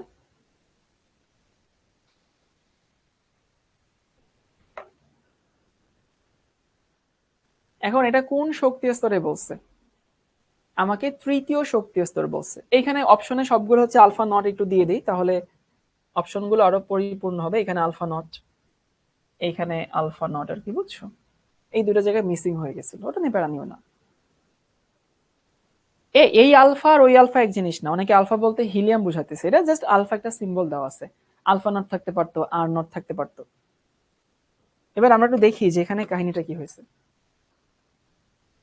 ওইখান থেকে আমাদের ল্যামডার একটা, এই যে ল্যামডার যে মানটা বসাবো সেই মানটা, আমি একটু প্রশ্নে আবার কি বলেছে দেখো, the radius of the first orbit of hydrogen atom is alpha naught, then de Broglie's wavelength, মানে প্রথম শক্তি স্তরের ব্যাসার্ধ তোমাকে দেওয়া আছে, তৃতীয় শক্তি স্তরের জন্য ডি ব্রগলির ওয়েভলেন্থ বের করতে বলছে। আবার বলছি, প্রথম শক্তি স্তরের ব্যাসার্ধ দেওয়া আছে, তৃতীয় শক্তি স্তরে ডি ব্রগলির ওয়েভলেন্থ বের করতে বলছে। এখন এটা হচ্ছে তৃতীয় শক্তি স্তরের ইয়ে লিখলাম, সূত্র লিখলাম, কিন্তু এটা তো আমার কোথাও অপশনে নাই, আমাকে সামহাও আলফা নট আনতে হবে। কেমনে আনবা? এই আমরা কি জানি, এম ভি আর সমান কি, এন ইন্টু এইচ বাই হইতেছে 2 পাই না, জানি তো সবাই যে এম ভি আর সমান হইতেছে এন এইচ বাই হইতেছে 2 পাই। আমাকে উৎস বলছে আলফা নট মানে কি স্যার, আলফা নট মানে ওরা বলে দিছে প্রথম শক্তি স্তরের ব্যাসার্ধ, মানে জাস্ট তোমাকে একটা ব্যাসার্ধ দিয়ে দেওয়া আছে, আর কিছু না।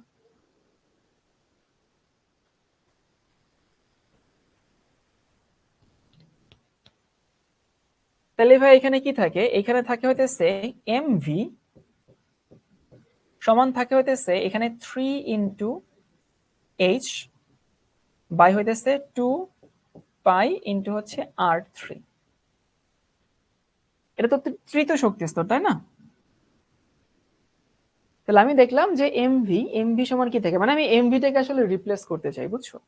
সো এমভি কে যদি রিপ্লেস করি তাহলে এখানে কি থাকে, এখানে থাকে হইতেছে এইটা যে এমভি সমান হইতেছে 3 ইন্টু এইচ, এন এর মান 3 বসাইলাম, সো 3 ইন্টু এইচ, তারপরে কি থাকে 2 পাই, এখানে হচ্ছে আর 3, তৃতীয় শক্তি স্তর। এখন আর 3 আমাকে নিতে হবে না, আমার তো সমীকরণে সামহাও প্রথম শক্তি স্তর বসাইতে হবে। এবং তোমরা কি বুঝো যে মনে আছে আর সমানুপাতিক এন স্কোয়ার, তাহলে আর 3 বাই আর 1 সমান এখানে কত, 9 হয় না? এই বুঝি সবাই কাঁচা বাচ্চারা, আর 3 বাই আর 1 সমান যদি 9 হয়, তাহলে আমি বলতে পারি যে আর 3 সমান কি 9 ইন্টু আর 1, আর 1 মানে কত, আলফা নট না? তাহলে এইটা তুমি এখানে বসো, 3 ইন্টু এইচ ইন্টু তারপর হচ্ছে 2 into pi into 9 into alpha not.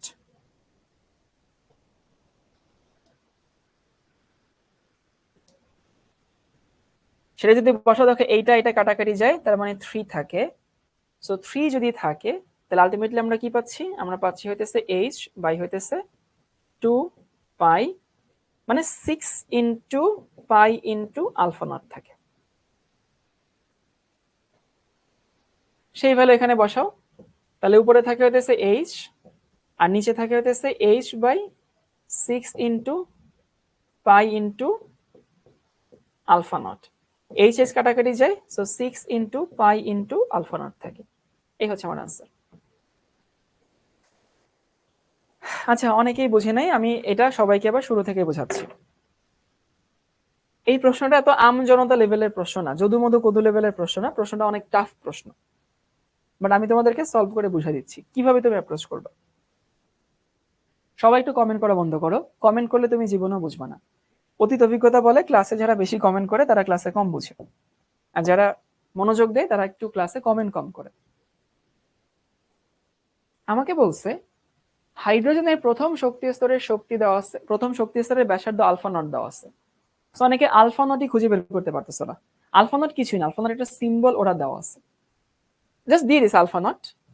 আমাকে বলছে তৃতীয় শক্তি স্তরের ল্যামডা বের করতে বলছে। এখন তৃতীয় শক্তি স্তরের ল্যামডা যদি বের করতে হয়, ইকুয়েশন কি? ইকুয়েশন তো এটা, ল্যামডা সমান হইতেছে এইচ বাই এম ভি। আমার কাছে ল্যামডাই কিন্তু চাইছে। এখন ভাই কথা হইতেছে, এটা লিখো না, তোমরা তো লিখেই ফেলছো, আমি তো আবার নতুন করে লিখতেছি।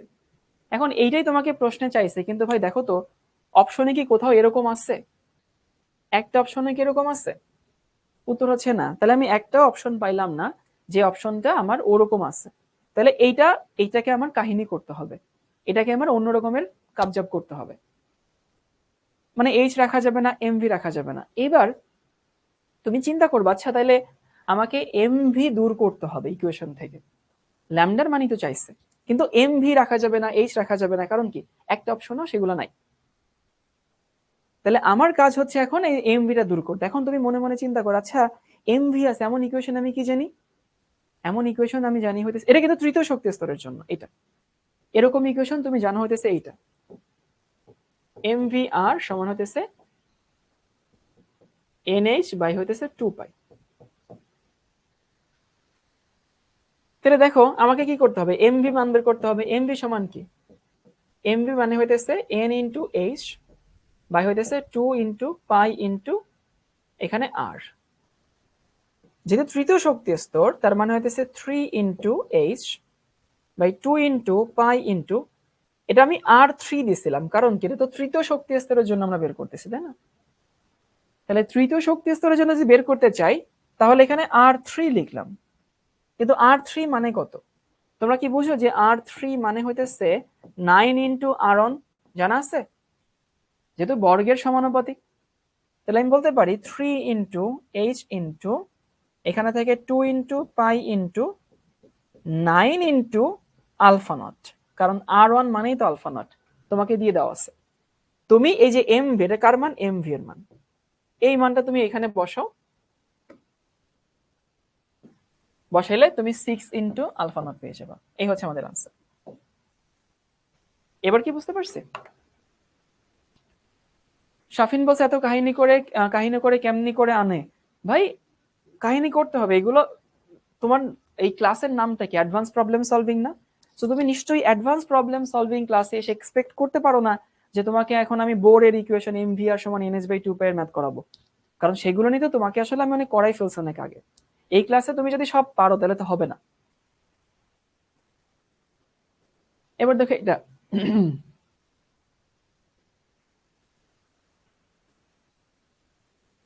আমাকে বলছে যে a certain orbital has no angular nodes and 2 radial nodes. Okay, angular node, কোনো অ্যাঙ্গুলার নোড নাই, কোনো অ্যাঙ্গুলার নোড থাকবে না, এটা হচ্ছে একটা শর্ত। আর 2টা রেডিয়াল নোড থাকবে। দেখো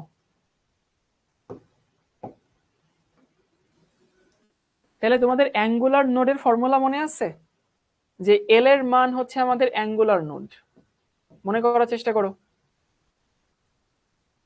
তাহলে আমাদের কি আনসার না, আমাদের জীবনে হইতেছে এটা আনসার না, আমাদের জীবনও এটা আনসার না, কারণ পি এর অ্যাঙ্গুলার নোড আছে, এস এর অ্যাঙ্গুলার নোড নাই। তাহলে নো অ্যাঙ্গুলার নোড মানে হয় 2s হবে, না হয় হইতেছে 3s হবে। ওকে, এবার খুঁজে বের করি 2 রেডিয়াল নোড। ফর্মুলা মনে আছে, n মাইনাস এল মাইনাস 1। এটা আমাদের রেডিয়াল নোডের ফর্মুলা ছিল। রেডিয়াল নোডের ফর্মুলা যদি বসাও 2s বসাও, যদি 2s বসাই, এ যদি চেক করি আর কি, তাহলে এখানে কত থাকে, এখানে থাকে 2 মাইনাস 0 মাইনাস 1 মানে একটা, কিন্তু আমাকে বলছে দুইটা হবে।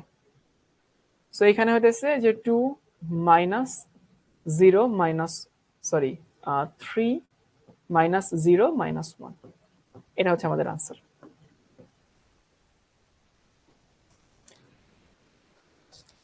রেডিয়াল নোড মানে কি ভাই, এটা ক্লাসে বোঝানো হয়েছে, এখন এটা বোঝানোর মতো সময় আসলে নাই।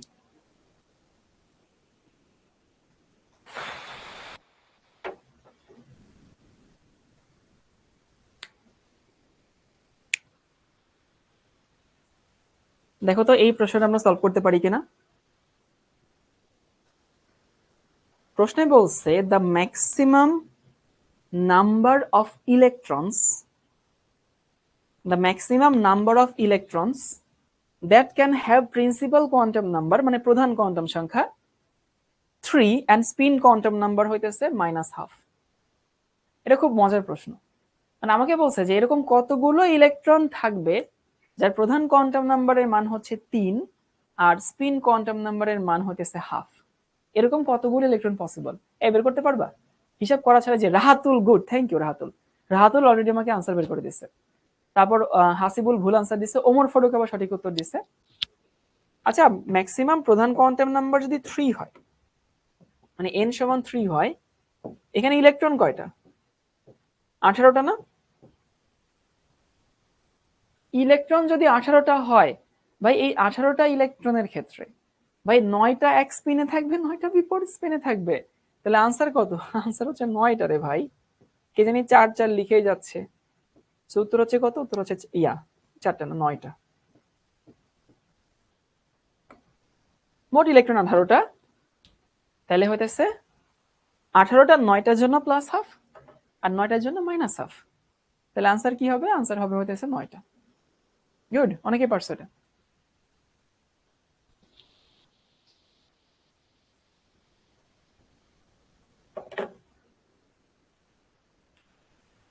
এরপরে সেইখানে আসো,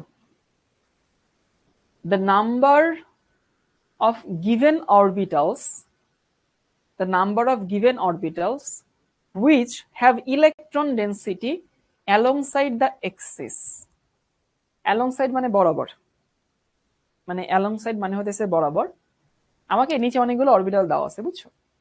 বলছে কোনগুলোর অরবিটাল মানে অক্ষ বরাবর ইলেকট্রন আছে, মানে অক্ষ বরাবর লোব আছে।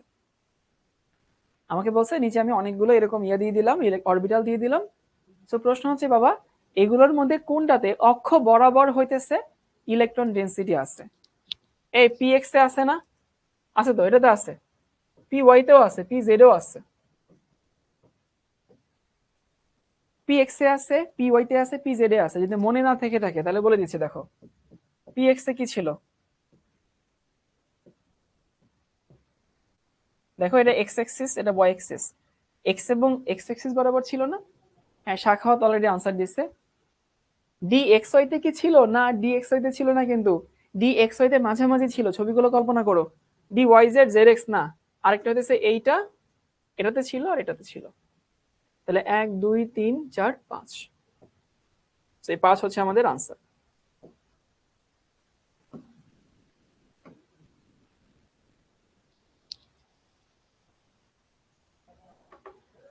ডি এক্স স্কোয়ার মাইনাস না, ওটা D X square Y square, মানে হইতেছে D X square Y square মানে হাইফেন। হ্যাঁ, 5টাতে অক্ষ বরাবর আছে আর এই 3টাতে অক্ষের মাঝামাঝি আছে।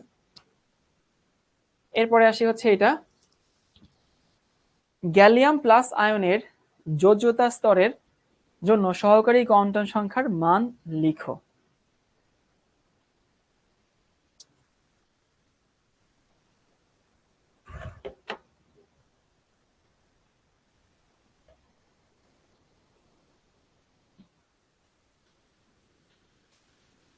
এখন দেখো, তুমি যদি এই প্রশ্ন সলভ করতে চাও, তোমাকে তো আসলে গ্যালিয়ামটার ইলেকট্রন বিন্যাস শিখতে হবে, তাই না? এখন গ্যালিয়ামের ইলেকট্রন বিন্যাস আমি কেমনে শিখবো? প্রথমত গ্যালিয়াম কোথায় আছে একটু চিন্তা করো। এটা কি বুঝো যে হইতেছে কি বলে, বোরন, অ্যালুমিনিয়াম, গ্যালিয়াম, এইটা না?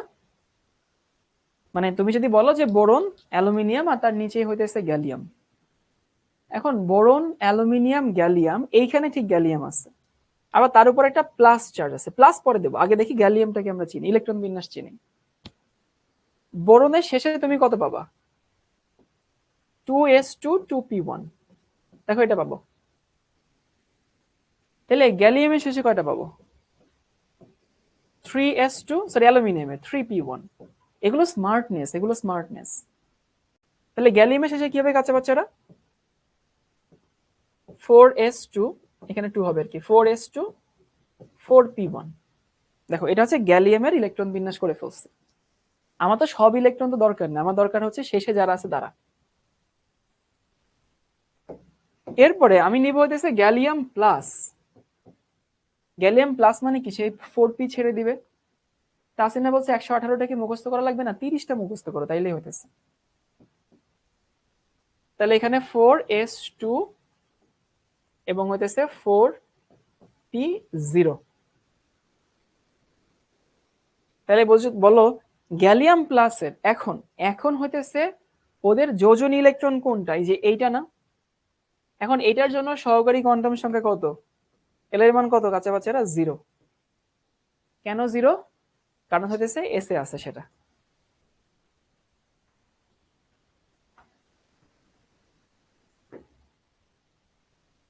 ওকে,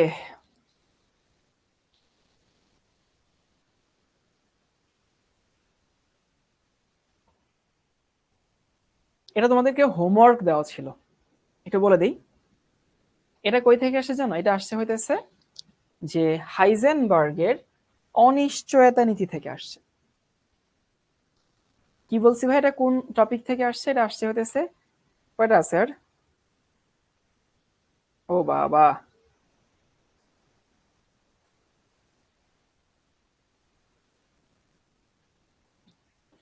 এই পুরো টপিকটা আসছে হচ্ছে হাইজেনবার্গের অনিশ্চয়তা নীতি থেকে। আমাকে দেওয়া আছে অবস্থানের অনিশ্চয়তা এবং বেগের অনিশ্চয়তা দেওয়া আছে এত এত। এটা খুব ইজি পিজি জিনিস আর কি। আমাকে বলছে হইতেছে ন্যূনতম ভর কত। এখন সেটা কি ছিল দেখো তো, delta X into delta P H by 4 pi, তাই না? এটা আমাদের ইকুয়েশন ছিল। তাহলে ডেল্টা এক্স মানে অবস্থান ত্রুটি বা অবস্থানের অনিশ্চয়তা। সেই অবস্থানের অনিশ্চয়তা দেওয়া আছে হইতেছে এটা 10⁻⁻12 মিটার, 10⁻⁻12 মিটার ইন্টু পি মানে কি, ভরবেগের নিশ্চয়তা।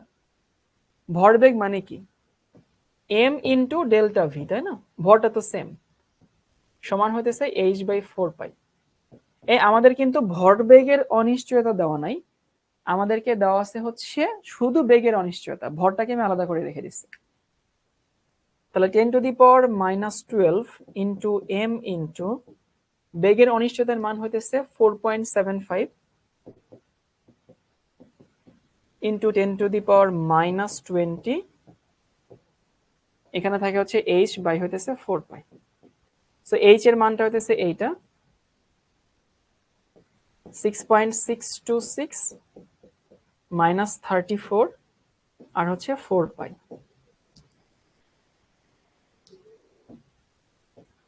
এখান থেকে এম এর যে মান আসবে সেটা হচ্ছে আমাদের আনসার। এটাই মিনিমাম ভর, মানে ভর ওর থেকে বড় হবে আর কি। সবাই একটু তুলে নাও, তোলা হইলে বললো।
ওকে, ডান। এবার দেখো এইটা,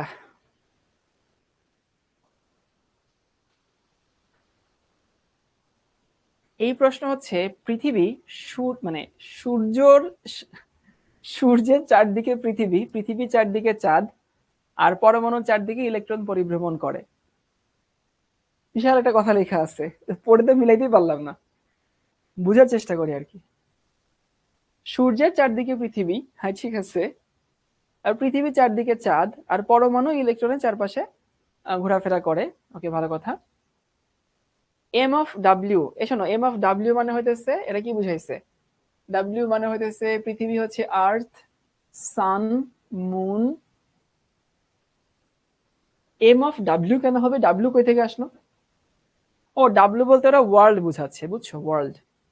অর্ণব ঘোষ বলছে ভাই এক্সটা কি? এক্সটা হচ্ছে অবস্থানের অনিশ্চয়তা, অবস্থানের অনিশ্চয়তা হচ্ছে এক্স।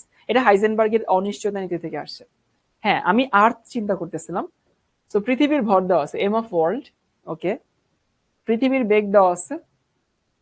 আবার হচ্ছে এম অফ মুন, চাঁদের ভর দেওয়া আছে, চাঁদের বেগ দেওয়া আছে, ইলেকট্রনের ভর দেওয়া আছে, এবং ইলেকট্রনের বেগ বের করছে।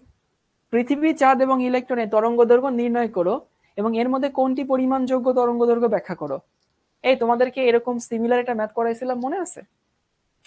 যে শাওন রেজা 70 কিলোমিটার/আওয়ার বেগে গতিশীল, আর একটা ইলেকট্রন 70 কিলোমিটার/আওয়ার বেগে গতিশীল, মনে পড়ে কাঁচা বাচ্চারা? তো ওইখানে ভাই ওই ম্যাথ যা ছিল এই ম্যাথটা তাই। বুঝতেই পারছো যে পৃথিবী আর চাঁদ এদের আসলে ওয়েভলেন্থটা অনেক ছোট হবে। তো এটা তোমাদেরকে আমি করে দিচ্ছি না, এটা নিজেরা করবা আর কি। ইকুয়েশন কি এটা? ল্যামডা সমান হতেছে h/mv। খালি v এর মানটা মিটার পার সেকেন্ড বানাবা। তোমাদেরকে আমি যে এমনি করাইছিলাম যে কি বলে, শাওন রেজার যে ব্যাপারটা সেটা দিয়ে করাইছিলাম, দেখবে খাতায় আছে।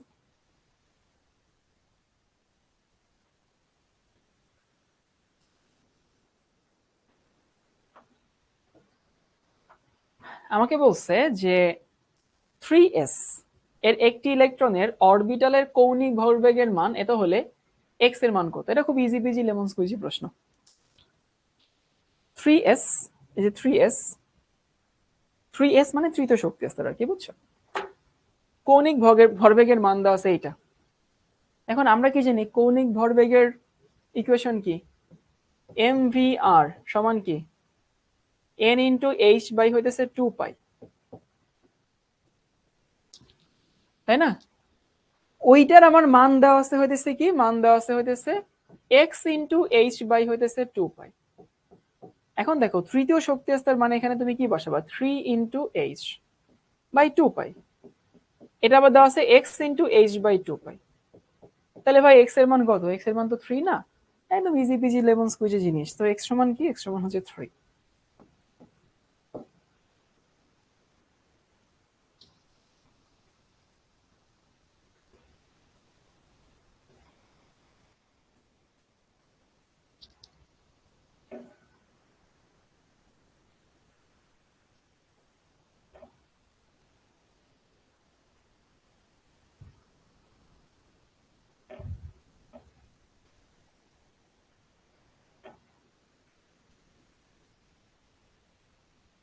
ওকে, এই এটা কি তোমাদের করায় দেওয়া লাগবে?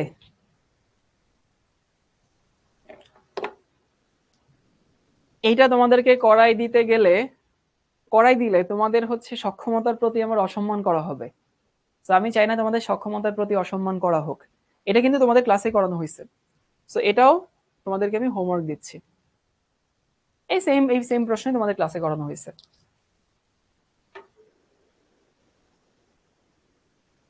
ওকে, ঠিক আছে, আমরা পরের প্রশ্নে আসি। এটাও কি তোমাদের করাই দিতে হবে নাকি ক্লাসে করানো হয়েছে? ক্লাসে করানো হয়েছে না এটা? এবং সবাই নিজে আবার করবা, ওইটা না দেখে দেখে করবা, বুঝছো? না দেখে দেখে করে পরে আবার হইতেছে মিলাবা যে তোমারটা হইছে কিনা। এই যে কপারের 20th এবং কপারের হইতেছে চলে যাওয়া ইলেকট্রন, এটাও তোমরা না দেখে দেখে করে তারপর মিলাই নিবা। নাকি বলছে এত ইজি কেন? কিছু ইজি, কিছু কঠিন। এইটাও কি তোমাদের করানো হয়েছে ক্লাসে? এই যে সাউন্ড 001, তোমাদের জন্য এটাও হোমওয়ার্ক দিচ্ছি, বাট আনসারটা বলে দিচ্ছি। যারা ক্লাস করো নাই, 8109 এটা হচ্ছে আনসার। যদি 8109 আনসার আসে তাহলে তুমি মনে করবা তোমার উত্তর হইছে। এটা ক্লাসে করা দিচ্ছি, কে জানি বলে না।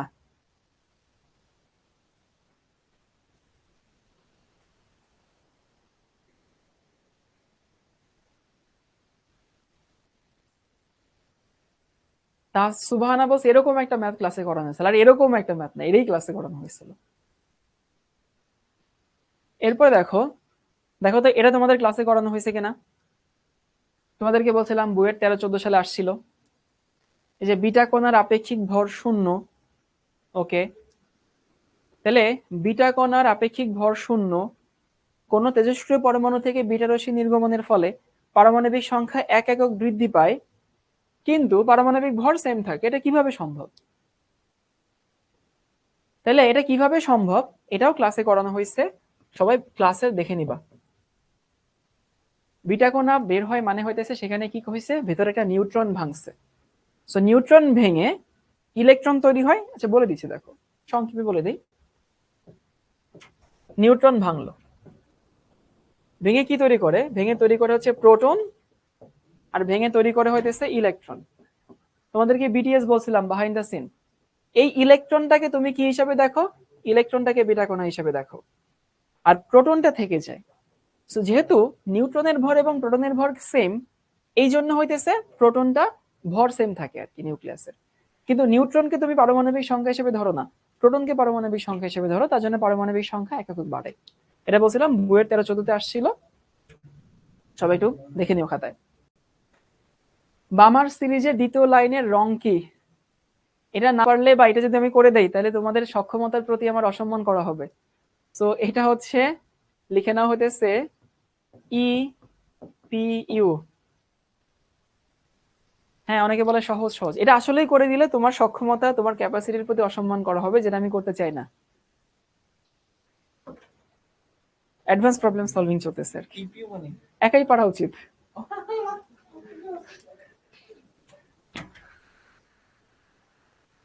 এনাম ভাই পাশে জিজ্ঞেস করছে ইপিউ মানে কি।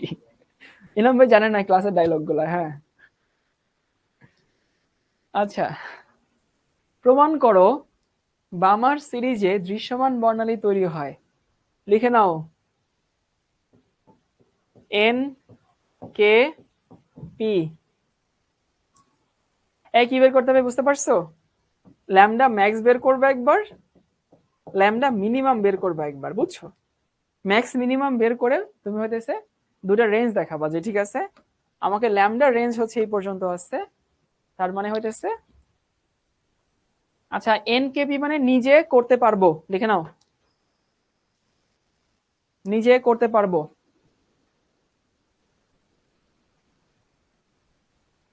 এরপরে দেখো এটা, এটা তোমাদের জন্য হোমওয়ার্ক দিচ্ছি ভাই, এগুলো তোমাদের সবই করাইছে। তো ঠিক আছে কাঁচা বাচ্চারা, এই ছিল তোমাদের সাথে আমার অ্যাডভান্স প্রবলেম সলভিং, এবং তোমাদের সাথে আমার ছোট্ট একটা টাইম স্প্যান কাটাইলাম গুণগত রসায়নের এই অংশটুকু। তো তোমাদের হচ্ছে নেক্সট শুরু হবে হচ্ছে কি বলে পরিবেশ রসায়ন। এটা জিমি ভাই অলরেডি তোমাদের পড়াই ফেলছে ফিজিক্সে।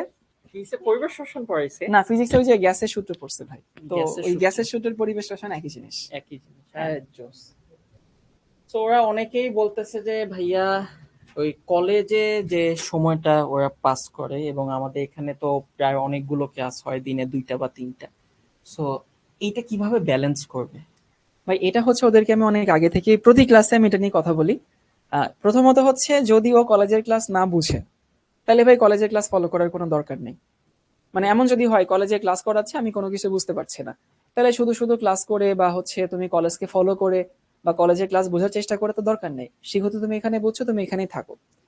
এরপরে যদি এমন হয় কলেজের পরীক্ষার সাথে আমাদের সিলেবাস যদি না মিলে, না মিলতেই পারে, সো কলেজের সিলেবাসের সাথে তোমার এটা যদি না মিলে, কারণ আমরা তো সবার কলেজকে মাথায় রেখে এখানে সিলেবাস করতে পারি না, আমরা ম্যাক্সিমাম 90% কলেজ কভার হয় এরকম সিলেবাসই কভার করছে এখানে, সেটা ফিজিক্স কেমিস্ট্রি ম্যাথ সবখানি। তো যদি এরকম না মিলে তাহলে তোমার কাজ হচ্ছে যে আর্কাইভ ক্লাস দেখে কলেজের পরীক্ষাটা সামলানো, অথবা কলেজের টিচারের পড়ানো দিয়ে সেই পরীক্ষাটা সামলানো, অথবা সেই পরীক্ষার দাবি দেওয়া মেন্টালি এবং ফিজিক্যালি ছেড়ে দেওয়া। যদি আঙ্কেল আন্টিরা বুঝতে না চান আমাদের সাথে যোগাযোগ করাই দিও যে শাওন ভাই ক্লাসে বলছিল কলেজের একটা পরীক্ষা আমার ভালো হয়নি। এটা বৃহত্তর স্বার্থে ক্ষুদ্রতর স্বার্থ ত্যাগ করা ভাই। আর যদি মনে হয় ভাই প্রেশার হয়ে যাচ্ছে তারপরেও আমি ক্লাস করতে পারবো, আর্কাইভ দেখে শেষ করে ফেলো। তো এটা হচ্ছে মেইন কথা যে তুমি যদি কলেজের পরীক্ষার পেছনে দৌড়াও, পরীক্ষা কোনোদিন তুমি ধরতে পারবা না। কিন্তু তুমি যদি শেখার পেছনে দৌড়াও, পরীক্ষা তোমার পেছনে একটা সময় দৌড়াবে। যেমন ধরো কলেজে ফর্সে তোমার হচ্ছে সরলরেখা আছে, ধরো শিখো তোমাকে সরলরেখা এখনো করায়নি, কিন্তু শিখো কি সরলরেখা করাবে না? শিখো অবশ্যই সরলরেখা, অলরেডি করাচ্ছি। কথার কথা আর কি।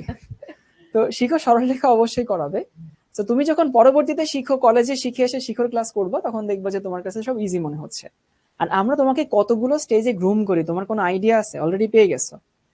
12-13টা ক্লাস করে নিচ্ছি, এরপরে সিকিউ সলভ করার ক্লাস করানো হচ্ছে, এমসিকিউ সলভ ক্লাস করানো হচ্ছে। আজকে বাদে যে কি পরিমাণ আইআইটি প্রশ্ন সলভ করেছি ভাই, এমন না যে আমি বিদেশি প্রশ্ন দেখে দেখে সলভ করেছি। মেইন কথা হচ্ছে ভাই আমাদের সিলেবাসের সাথে মিলে দেখেন, এটা আইআইটি প্রশ্ন, এটা আইআইটি প্রশ্ন, এটা আইআইটি প্রশ্ন, তারপরে হইতেছে দেখেন এটা আইআইটি প্রশ্ন, এরপরে এই যে এটা আইআইটি প্রশ্ন, এটা আইআইটির প্রশ্ন, তারপরে এটা আইআইটির প্রশ্ন, এটাও আইআইটির প্রশ্ন, এটাও আইআইটির প্রশ্ন, এটাও আইআইটির প্রশ্ন। মানে বুয়েট লেভেলে যা আসে ভাই ও ক্লাসে সব করানো হয়ে গেছে, আর প্রশ্নই পাই না। দেখেন এটাও আইআইটির প্রশ্ন, তারপরে হচ্ছে এটা হচ্ছে বুয়েটে আসা প্রশ্ন একটা। প্রশ্ন। তো কথা হচ্ছে যে তোমাদেরকে এতগুলো লেভেলে আসলে গ্রুম করানো হচ্ছে, তুমি যদি শিক্ষার সাথে আগাও তোমার শিখতে বাকি থাকবে না।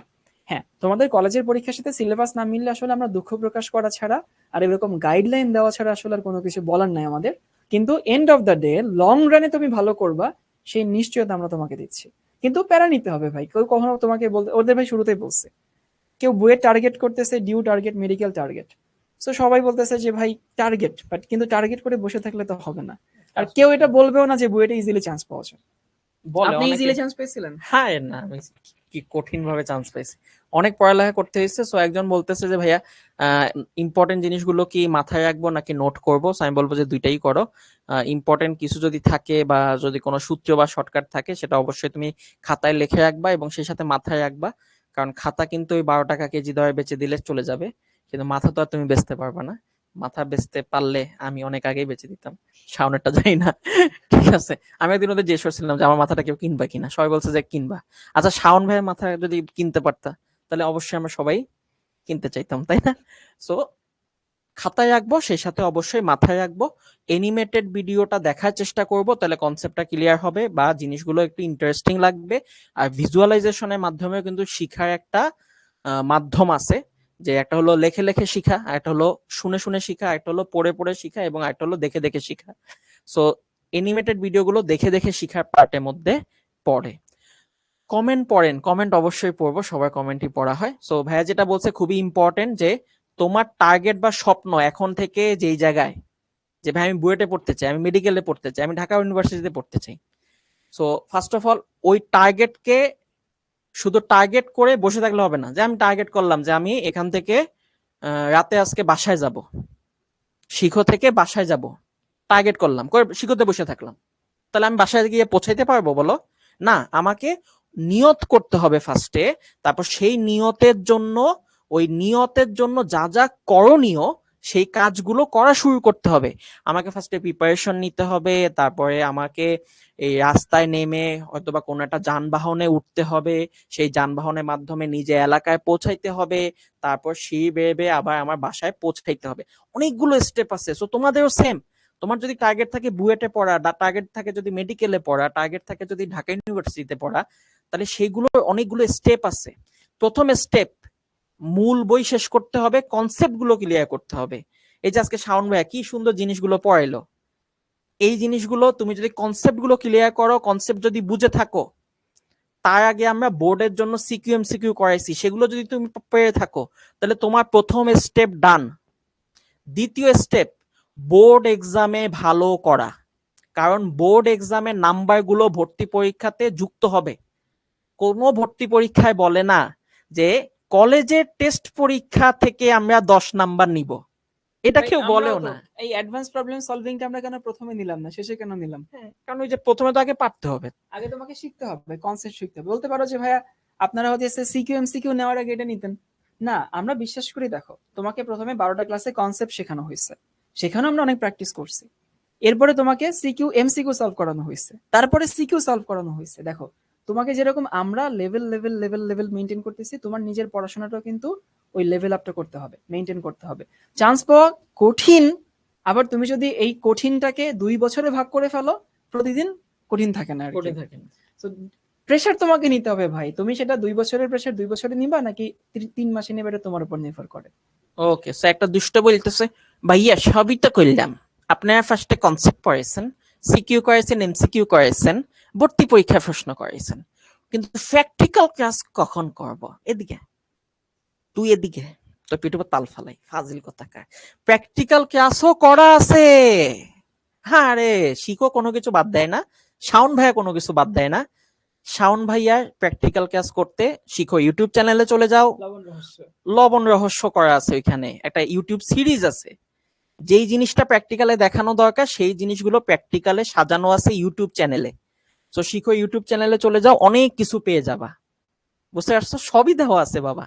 ওকে, সো যেটা বলছিলাম সেটা হলো, টার্গেট করো, টার্গেট অনুযায়ী পরিশ্রম করো। ভাইয়া যেভাবে পড়াচ্ছেন সেভাবেই তোমাকে আগাইতে হবে, এবং যত সমস্যা আছে, যত কিছু আছে, এই জিনিসগুলো নিয়ে আস্তে আস্তে আমাদের যেটা বলবো, পরিশ্রম আরেকটা ভাই, ওদের মাত্রাটা যে বাড়াইতে হবে। বন্ধুরা শিখতে ভর্তি হতে চায়, এখন ভর্তি হওয়া কিন্তু হাই টাইম। কারণ যেহেতু নতুন একটা চ্যাপ্টার শুরু হচ্ছে কেমিস্ট্রিতে, তো যারা তোমাদের যে বন্ধুরা, তোমাদেরকে প্রতি ক্লাসে বলি না 3টা করে বন্ধুকে শিখর কথা বলবা, বানাই কিছু বলার দরকার নেই, যেটা রিয়েল সেটাই বলো। তো 3টা করে বন্ধুকে অ্যাটলিস্ট শিখর কথা বলবা, যেন হচ্ছে ওরা এখন যদি ভর্তি হয় শিখতে, এখন কিন্তু খুব সুন্দর মতো রিলেট করতে পারবে। কারণ পরিবেশ রসায়ন নতুন চ্যাপ্টার শুরু হচ্ছে, নতুন ভাবে ও বুঝতে পারবে, আগের গুলো আর্কাইভ দেখে নিবে। তো সবাই অ্যাটলিস্ট 3টা করে বন্ধুকে বলো, ঠিক আছে? ওকে, আজকে এ পর্যন্তই, নাকি তুমি আর হ্যাঁ, এই পড়বা? পর্যন্ত শেষ। ওকে, ঠিক আছে ভাইয়া, দেখা হবে ইনশাল্লাহ কোনো একটা ক্লাসে। ভালো থেকো সবাই, আল্লাহ হাফেজ সবাইকে।